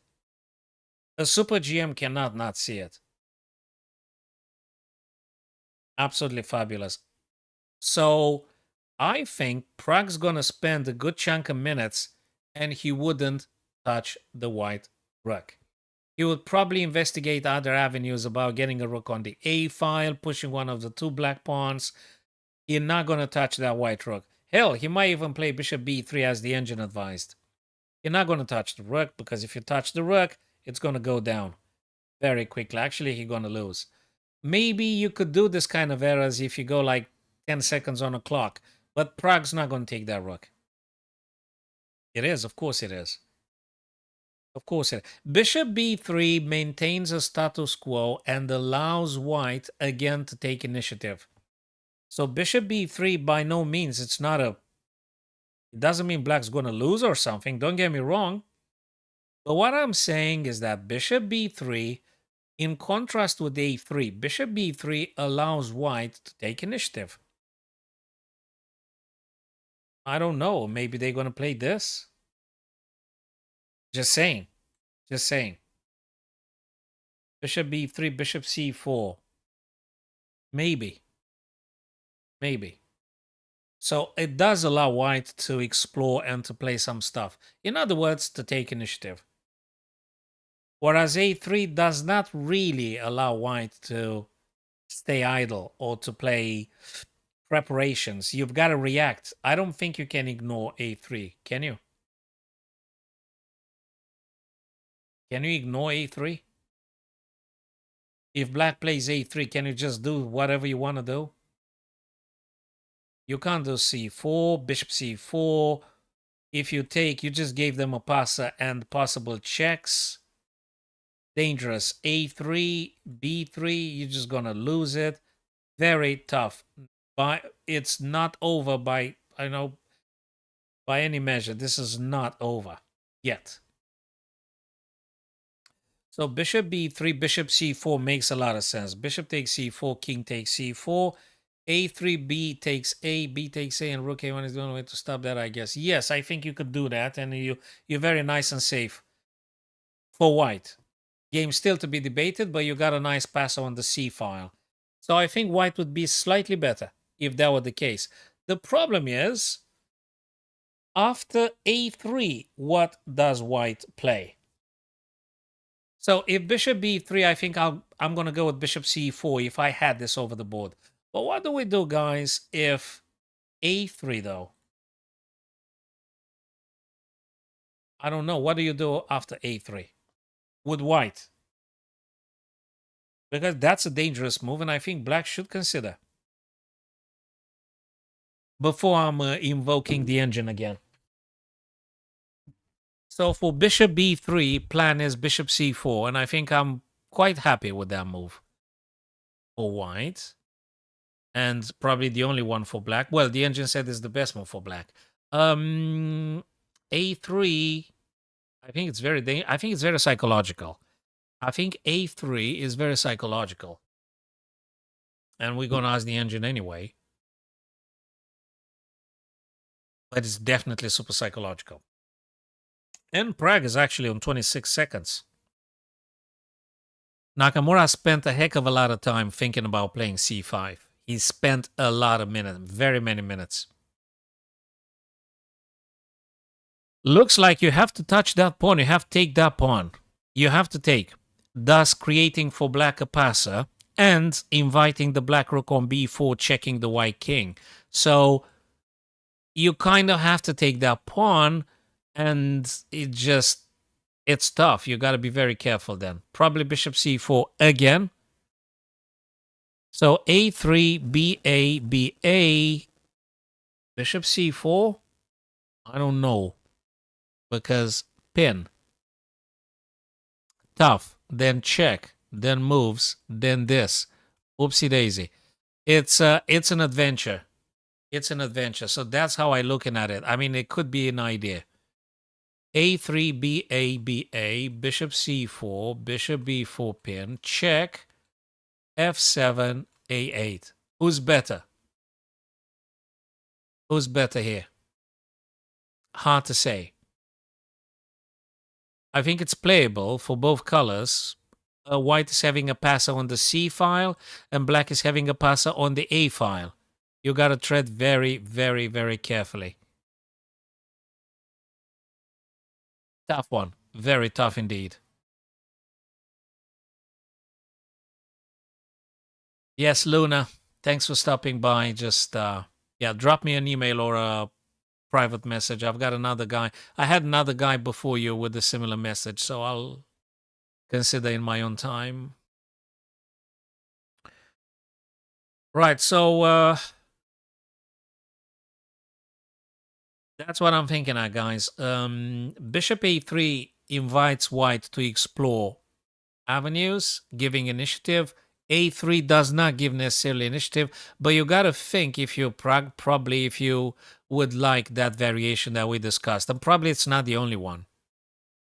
Probably it's not. If you wanna write down some other ideas, guys, you're more than welcome. I'm gonna look at them, but that's what I think it's probably the best way to be reacting. Now let's ask the engine and see. The engine says bishop b3.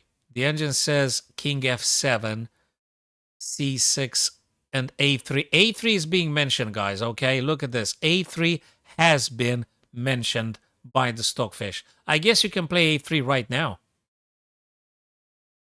Yeah, c pawn makes all the difference. So, look, let me just push a3 for black now, for Prague.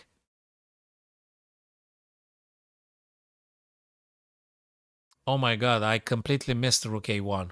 It's losing for black, people. I've completely. Oh my god, rook a1. Oh boy, you can't take the pawn because I'll take your bishop, and you can't promote because of my bishop. Oh Jesus Christ! So actually, a3 it's a disaster for Prague. It's a disaster. You don't even touch the pawn. This is crazy. You don't touch it. You play rook a1. This is a killer. If Prague plays this, he's gonna lose very quickly. I'm sorry, I didn't see it because I'm not a super grandmaster and I'm not an engine. That is.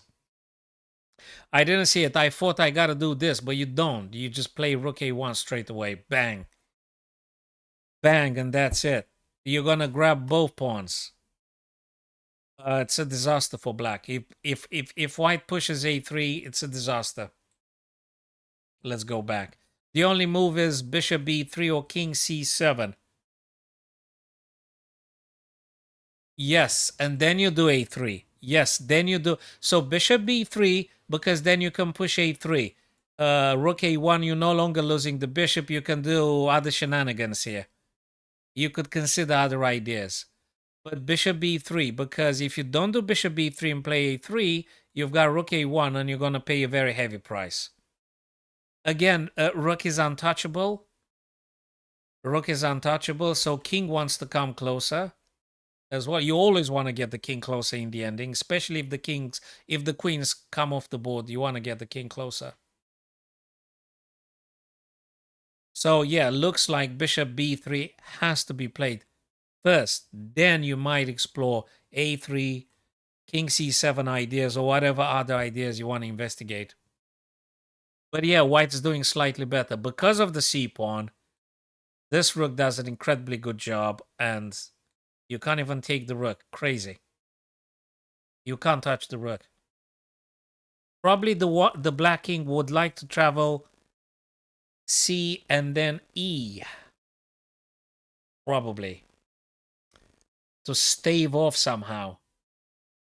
To be closer to the action and, to step in if necessary. King is an attacking move as well. I like to look at the king and seeing it as an attacking piece. Let's have a look.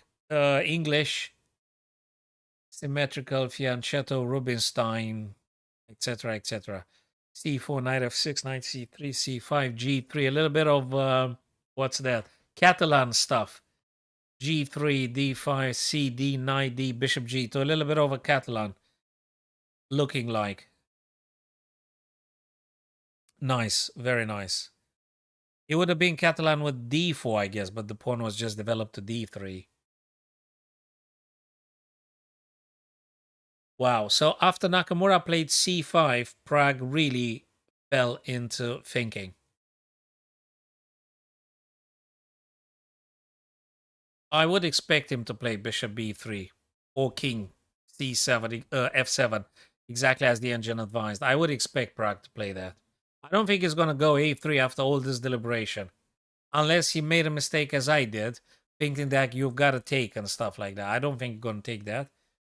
That's why he's a super gem and I'm not. You're not going to play A3. You're probably going to play exactly the stuff we discussed. Question what Naka going to do next. We're going to find out, boys. We're going to find out. It's good they caught that extra half an hour.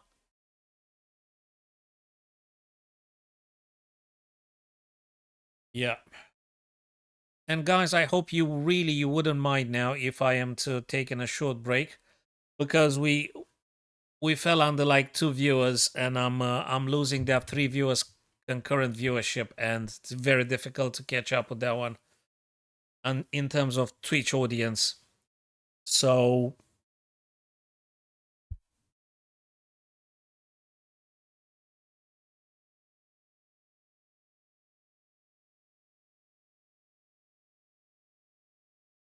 King F8 instead of King F7. King F8.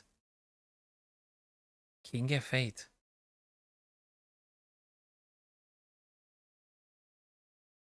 He does want to move the king on the F, probably fearing some bishop C4 potential complications. Well, step 65, if you could do that, that would be really super, super nice of you, my friend. If that's doable for you. So you don't need to stress out. If you do have some pals, some friends, some buddies, some mates, yes, absolutely. So I guess black had played king to f8 in order to instinctively place the move away from the c4 complications. So he didn't want to condition the black king. He wanted to keep its freedom to some extent. So king f8 rather than king f7. Thus adding a bit more advantage for whites. Look at the eval bar, plus 0.80.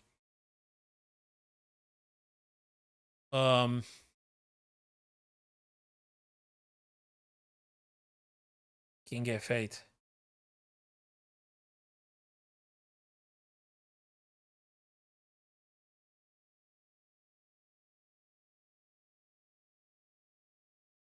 King f8. So he wants to get closer with the king, avoiding the diagonal, potentially.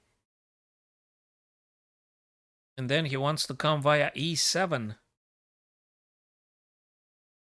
King e7, king e7, king e7. Yeah, king e7. Okay. Probably. Mm-hmm.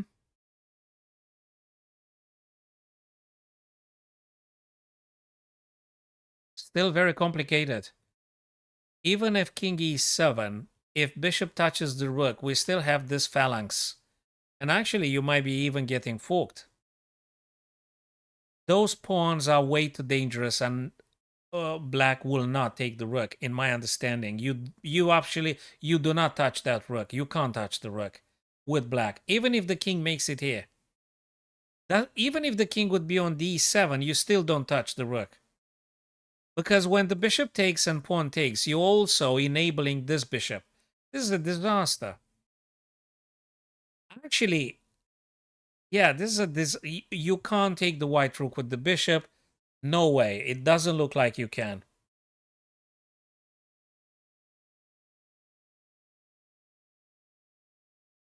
You can't take that rook. I don't think. Even if the king makes it on the 7th rank. Sorry, you can't move. My apologies. You can't look up. So even if the king makes it on E7, you can't take the rook.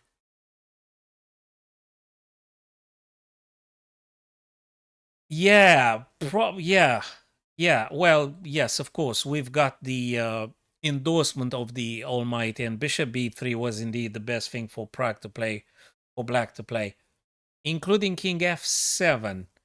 But Prague didn't want to do that because Bishop C4, so he didn't want to play it. He just didn't want to play it. He didn't like it. And that's what we're having now. The ball is in Nakamura's court. What is he going to play? Now it doesn't work, E5. It's a disaster because the pawns are disconnected, and if bishop takes, king takes, and this is a disaster. So you can't move the e pawn. I reckon you could look at bishop c4 now, thus forcing the bishop's trade. So this is a forcing move. Bishop c4 forces the bishop, and then you're going to take with what? With the rook or with the king? If you take with the rook, you exert some pressure on the 4th rank. It might be.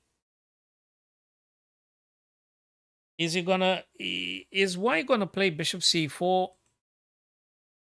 Maybe. You guys gonna play bishop c4? Would you personally play bishop c4 here? I don't know. Bishop c4.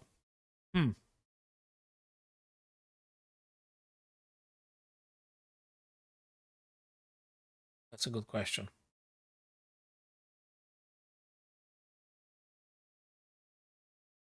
Okay, candidate moves for white.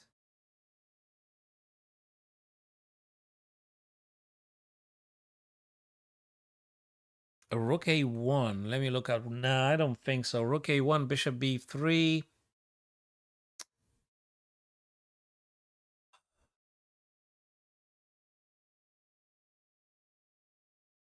Nice one, step 65. Nice one, brother.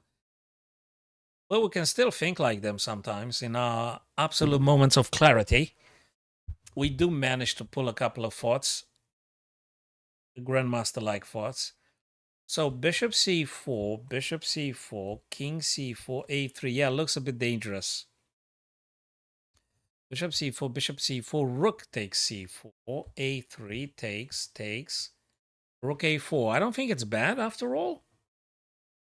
So bishop c4, rook c1, c4. If you play a3, takes, and rook a4. And I'm taking that pawn, actually. I'm going to take that pawn.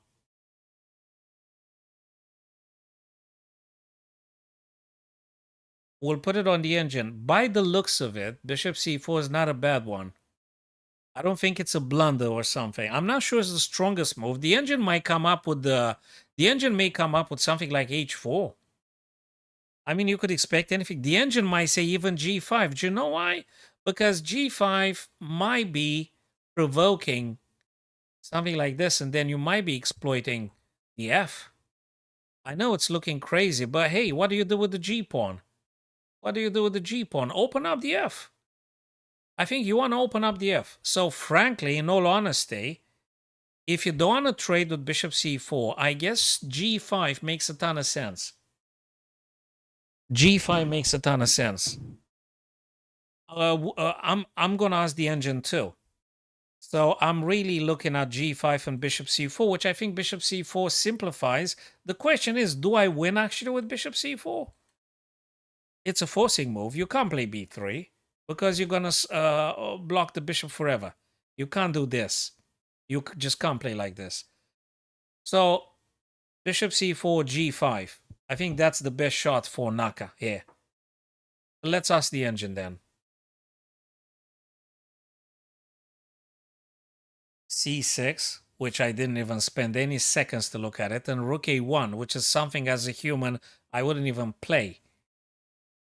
So rook a1, bishop b3, and bishop c4 with fat advantage for white. Nice advantage for white. But you know something, guys? I'm gonna play g5 just to test if the engine is super disappointed. Then I'm gonna play bishop c4 and g5 to see how much disappointment can be into this. Let me play g5. So we've got a plus 0.80. Let me just push g5. How much of a blunder that is? It's not that much of a blunder. It's not that much of a blunder, but it's not the strongest one, and actually allows white to play a3. Bloody hell, but rook a1. Bishop d5. Huh. Very, very... So g5, not the end of the world. It's not a huge minus all of a sudden. The reason I would push g5 is because I want to take advantage of the f and increase the attack. That's why I would have considered that one. Okay, let's go back now, ladies and gentlemen. So g5, not the strongest. Funky. What about bishop c4? I'm going to test my candidate moves and see if they are so awful. Bishop c4. Bishop c4 wins in all scenarios, less bishop takes c4. Anything black plays loses massively apart from bishop takes c4. Bishop takes c4, king takes c4, a3, and it's considered a massive weakening. That's a long line. Yeah, we could look at that one. Let me see what Naka played. Did he play something? He did play rook. Did play rook f1. He played rook f1? Okay, so I'm going to tell you what I think. This is definitely, the engine said, not the best move for white. It's absolutely shocking to see after like 10 minutes he went for rook f1, and I think I know why he went for rook f1. Because he wants to play g5. And he completely left the A and B pawn for themselves to fend for themselves. He goes for the g5 idea. So my idea with g5, I think he was favored by Nakamura, but he chose to do rook f first, and then he wants to push g5 and dismantle the f and attack the black king in this fashion. And he still bets on if bishop takes, pawn takes, so he thinks that Prague's not going to touch that rook yet. So he doesn't bother about the A advancement because he thinks he always has rook a1. That's how I look at it. From Naka's perspective, guys. So he played rook f1. If a3, he plans to move rook a1 back, thus attacking the bishop or winning 2 pawns with 1 stone. And perhaps rook a6, g5. If Prague doesn't do nothing on the A file, he wants to do g5. I mean, what else? And he's very certain Prague's not going to touch the rook. I don't think Prague's going to take the rook. I don't think Prague's going to take that rook. So he simply goes for the idea that I think I've seen previously. He goes for the g5 idea, but he wants to make a precursor move. He wants to prepare with rook c1, rook f1, and then g5. That's how I think he looks at it. And he assumes the fact he can just step in one move if there is any disturbances on the A file.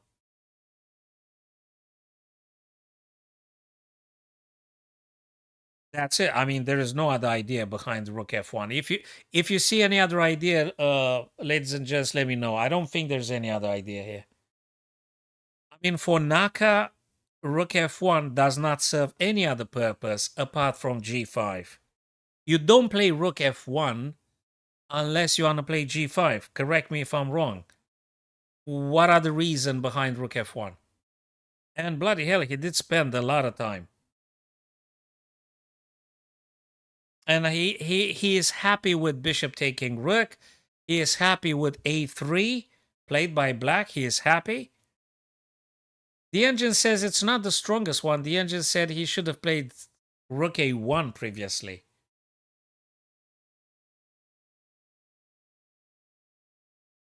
Interesting. Very, very, very interesting. Rook f1, I'm liking it. I absolutely love rook f1. I think psychologically it will take its toll. Maybe not the most rigorous ever move, but it does make Prague really getting a little bit shivering here, I guess. G5 is a problem for black. You can't take. I am going to take, actually. And what are you going to do? He raises a lot of issues for black here. So G5 is a threatening idea. And I don't know if Prague can just ignore it. The question is Prague going to commit with A3? Please do say why.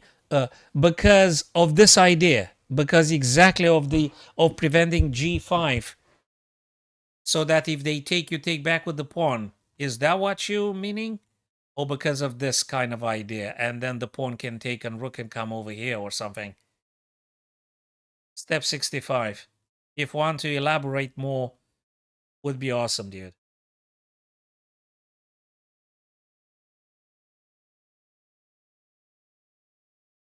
Oh, that's nice. Oh, that's nice. Yes, it's very nice indeed. Yes, indeed.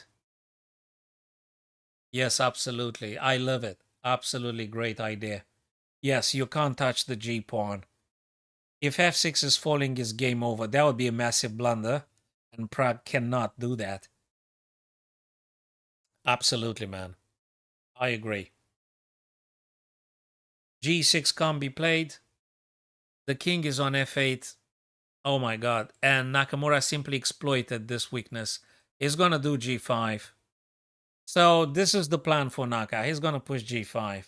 The plan for Prague is he needs to ask itself if he wants to go with a3. And when? After bishop? There you go, boys. He played a3, man. I mean, there is no other counter-attacking ideas for Prague. So he actually committed and played a3. Believe it or not. A3 had been played, people. Do you do G5? Do you take A3? Do you play Rook A1?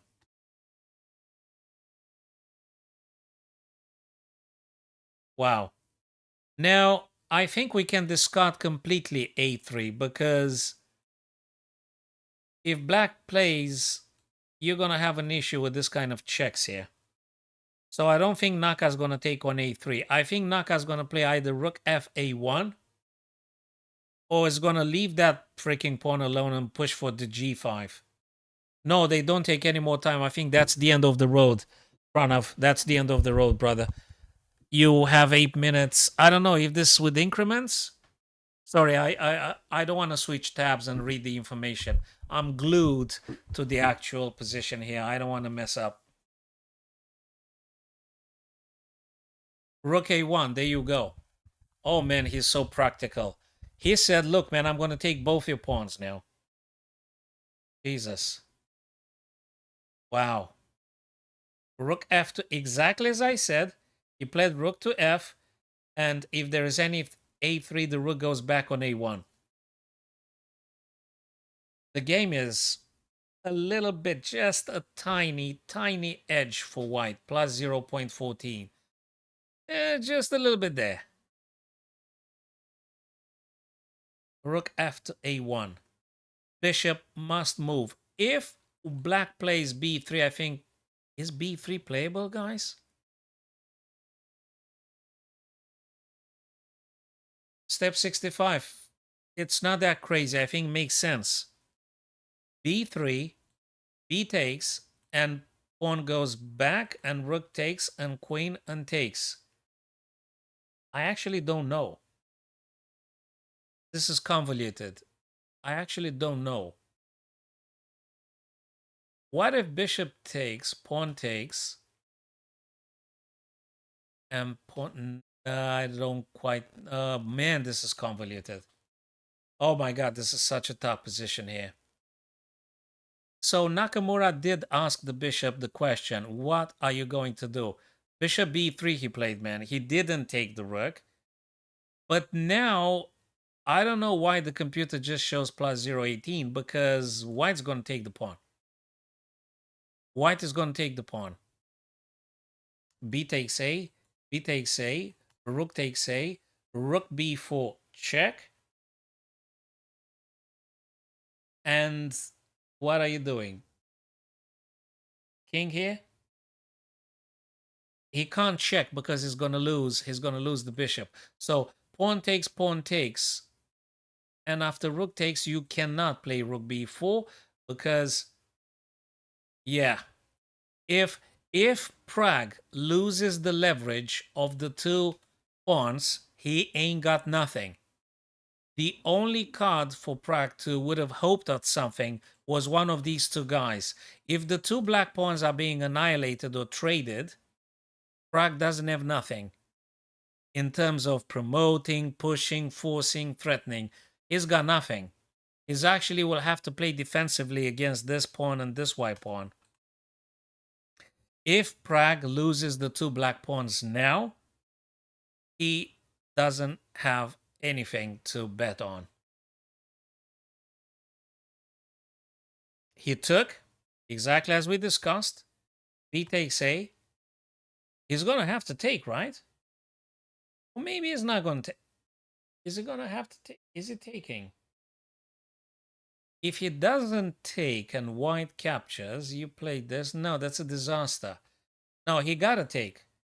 And now with a single move, Pragg actually annihilated both pawns at the same time. Bishop takes d5 and b3. I'm not sure.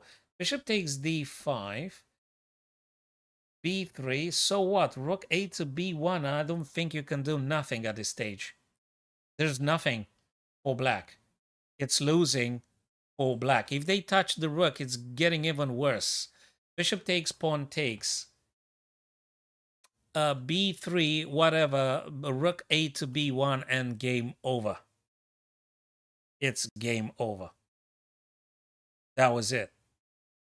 So I guess the least worst or the only correct way would be pawn takes, rook takes, and then you're gonna have to move that bishop. I don't know where. Maybe you're gonna have to take the rook and pawn takes and use your two rooks and two rooks to stave off those pawns or something. Yeah, it's very tough. It's very tough. The problem is Prague's gonna lose the two black pawns. And that was the stuff he actually had in the game to play against Naka. I don't know.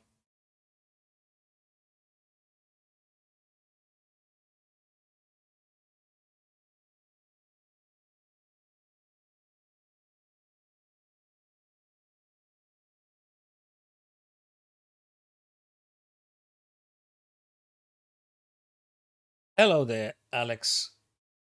Thanks for stopping by. If you can go via Twitch would be helpful for me indeed. Can you draw this? Hard to say. The engine says yes, it can.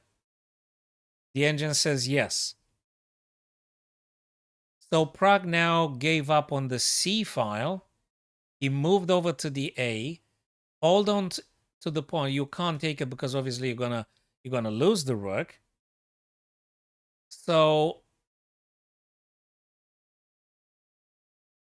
white has to tread very carefully. You're gonna push the pawn up. Bishop's gonna take. Or you're gonna push c6 now. I think you must push c6. Or you're gonna do something with the rook. No, you must push c6. If bishop takes, you're gonna have two very dangerous advanced pawns. So I think c6 is the only move here. It's complicated. Rook takes, pawn takes. It's complicated. It really is. c6 allows white rook to play on a5. This is a very complicated one. The game is far from over. They played an They played an English opening symmetrical Rubinstein variation. Let me scroll up now. You can read it on a screen for yourself. Symmetrical fianchetto Rubinstein variation, a little bit resembling the what's that thing? The I've forgotten. The Catalan, a little bit of the Catalan, resembling with G3 Bishop G2. Just that the pawn was on D3 rather than D4. That's probably the reason why it fell into the English. So now probably white's got to push C6, right, people? Got to push C6. You can't push the pawn. There's no point. You can't take. You can't push. Rook D6. He played. Naka played Rook D6. Oh, I know why. Because he wants to do this. So he didn't push C6. He played Rook to D6 because he wants to do this. As simple as that.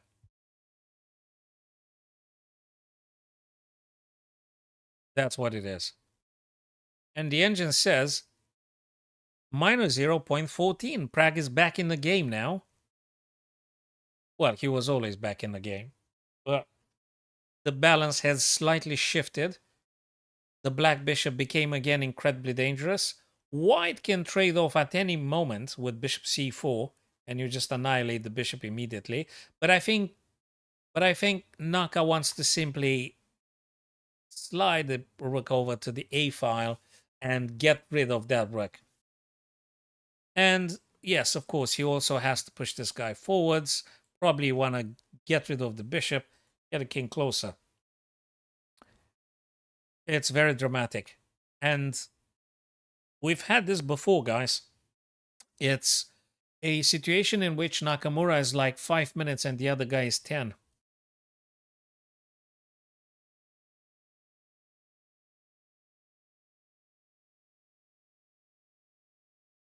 Formidable. Absolutely formidable. We still can't make too many predictions. The game is very, very, very, very even, if I may express that thought. It's very, very even. Anything can happen. Apparently, seemingly, Prague is just boasting 5 extra minutes.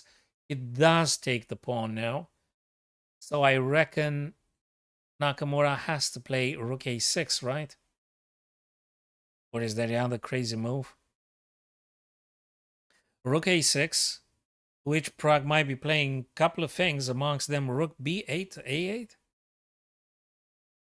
Just to maintain the defender of the passer. Very dramatic. Then Naka probably looking to exchange, to trade off the bishop, getting the upper hand, and then oops, and then something like this. Or maybe something like this. No, I think this way. After bishop came off the board.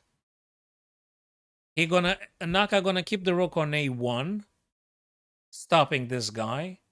And probably Prague's gonna double up on the a or something. Rook a6, rook a8, rook takes... What? Rook a6. Rook takes a3.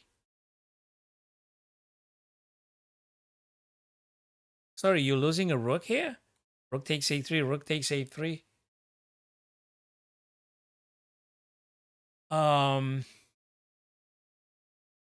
If rook a6 and rook b8 to a8. No, you can't do this. I mean, you can do rook a6, but then black rook takes. And bishop takes. And rook plays, and bishop c4.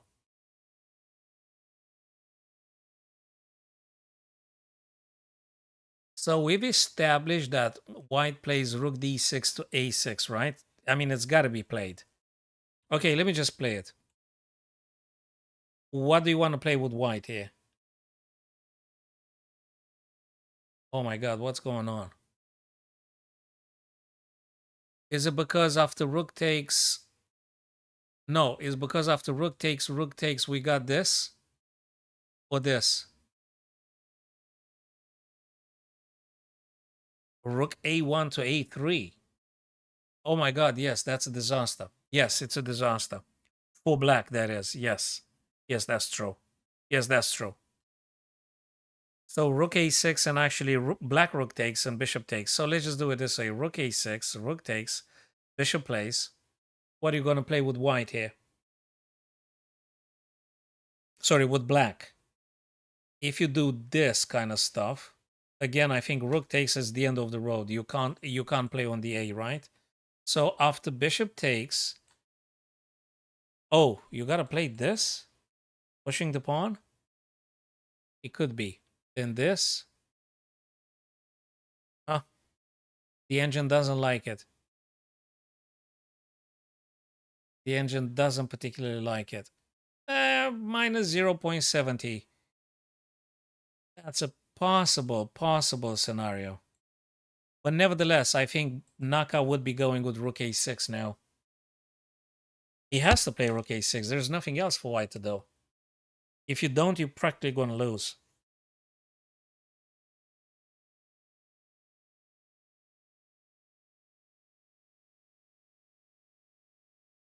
Rook a6 must be played, right? Step 65. And the other friends. Rook a6.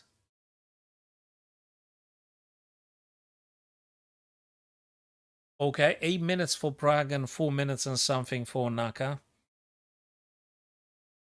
And the only move for white is indeed rook a6. But no, hold on a second. What just happened here? Oh my god, rook b6. I didn't even think about that one. Oh my god, step 65. Have you seen the last move? Actually, it's a rook b6, not a6. This is nuts. The engine doesn't say it's very much bad, but that forces the rooks off the board because this guy attacks here. So you must take. A rook takes, pawn takes.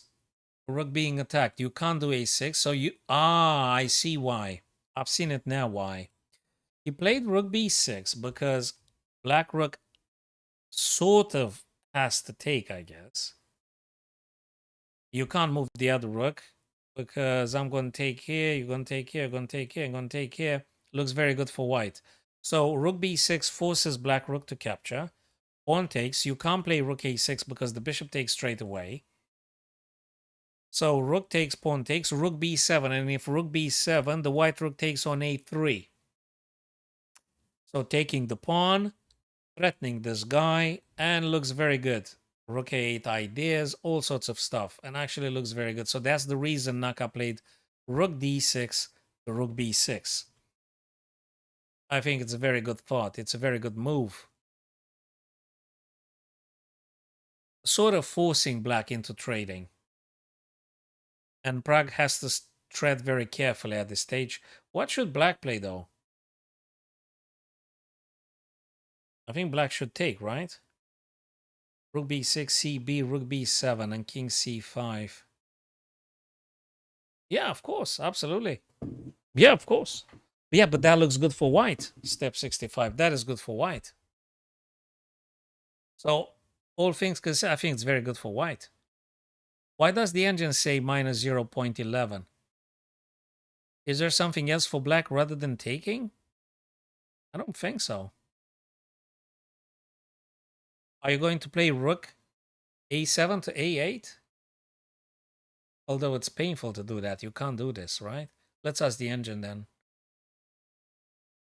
The engine says rook d8. Oh my god. Okay, you've got to be a super grandmaster or a machine to do that kind of things. Anything else loses for white. For black.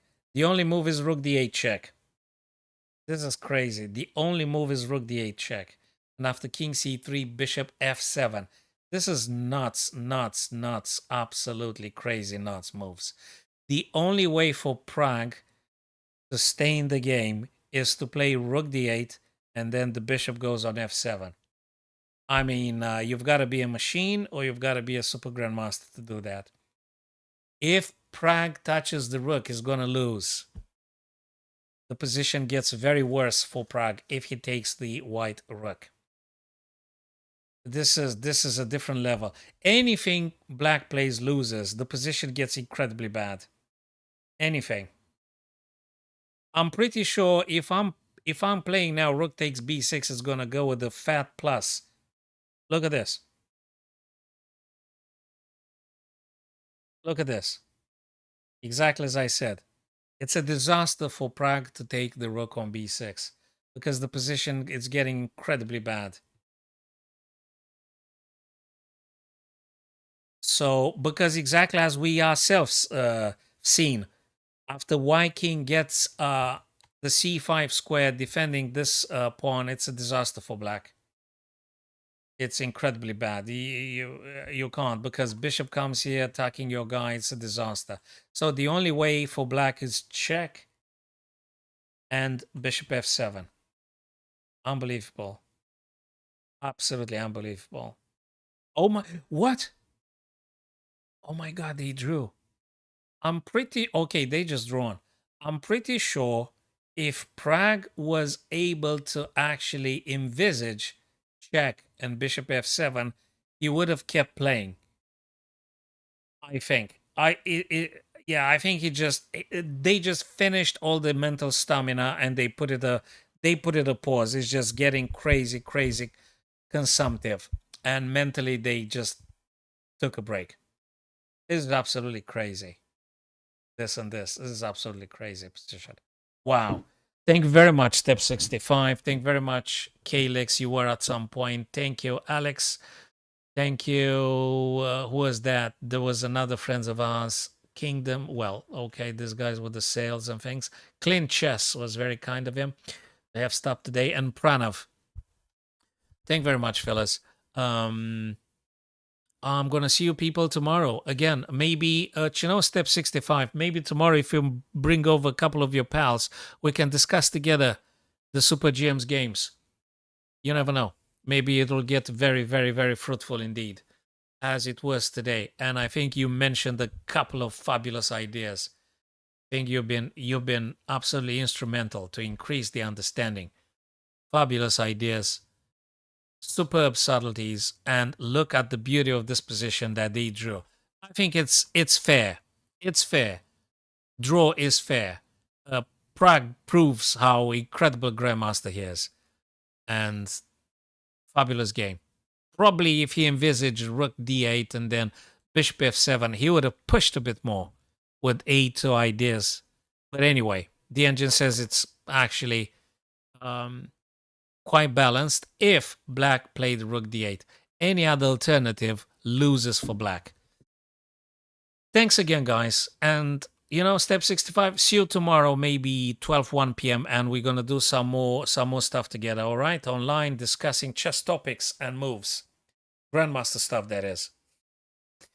Thank you, my friend.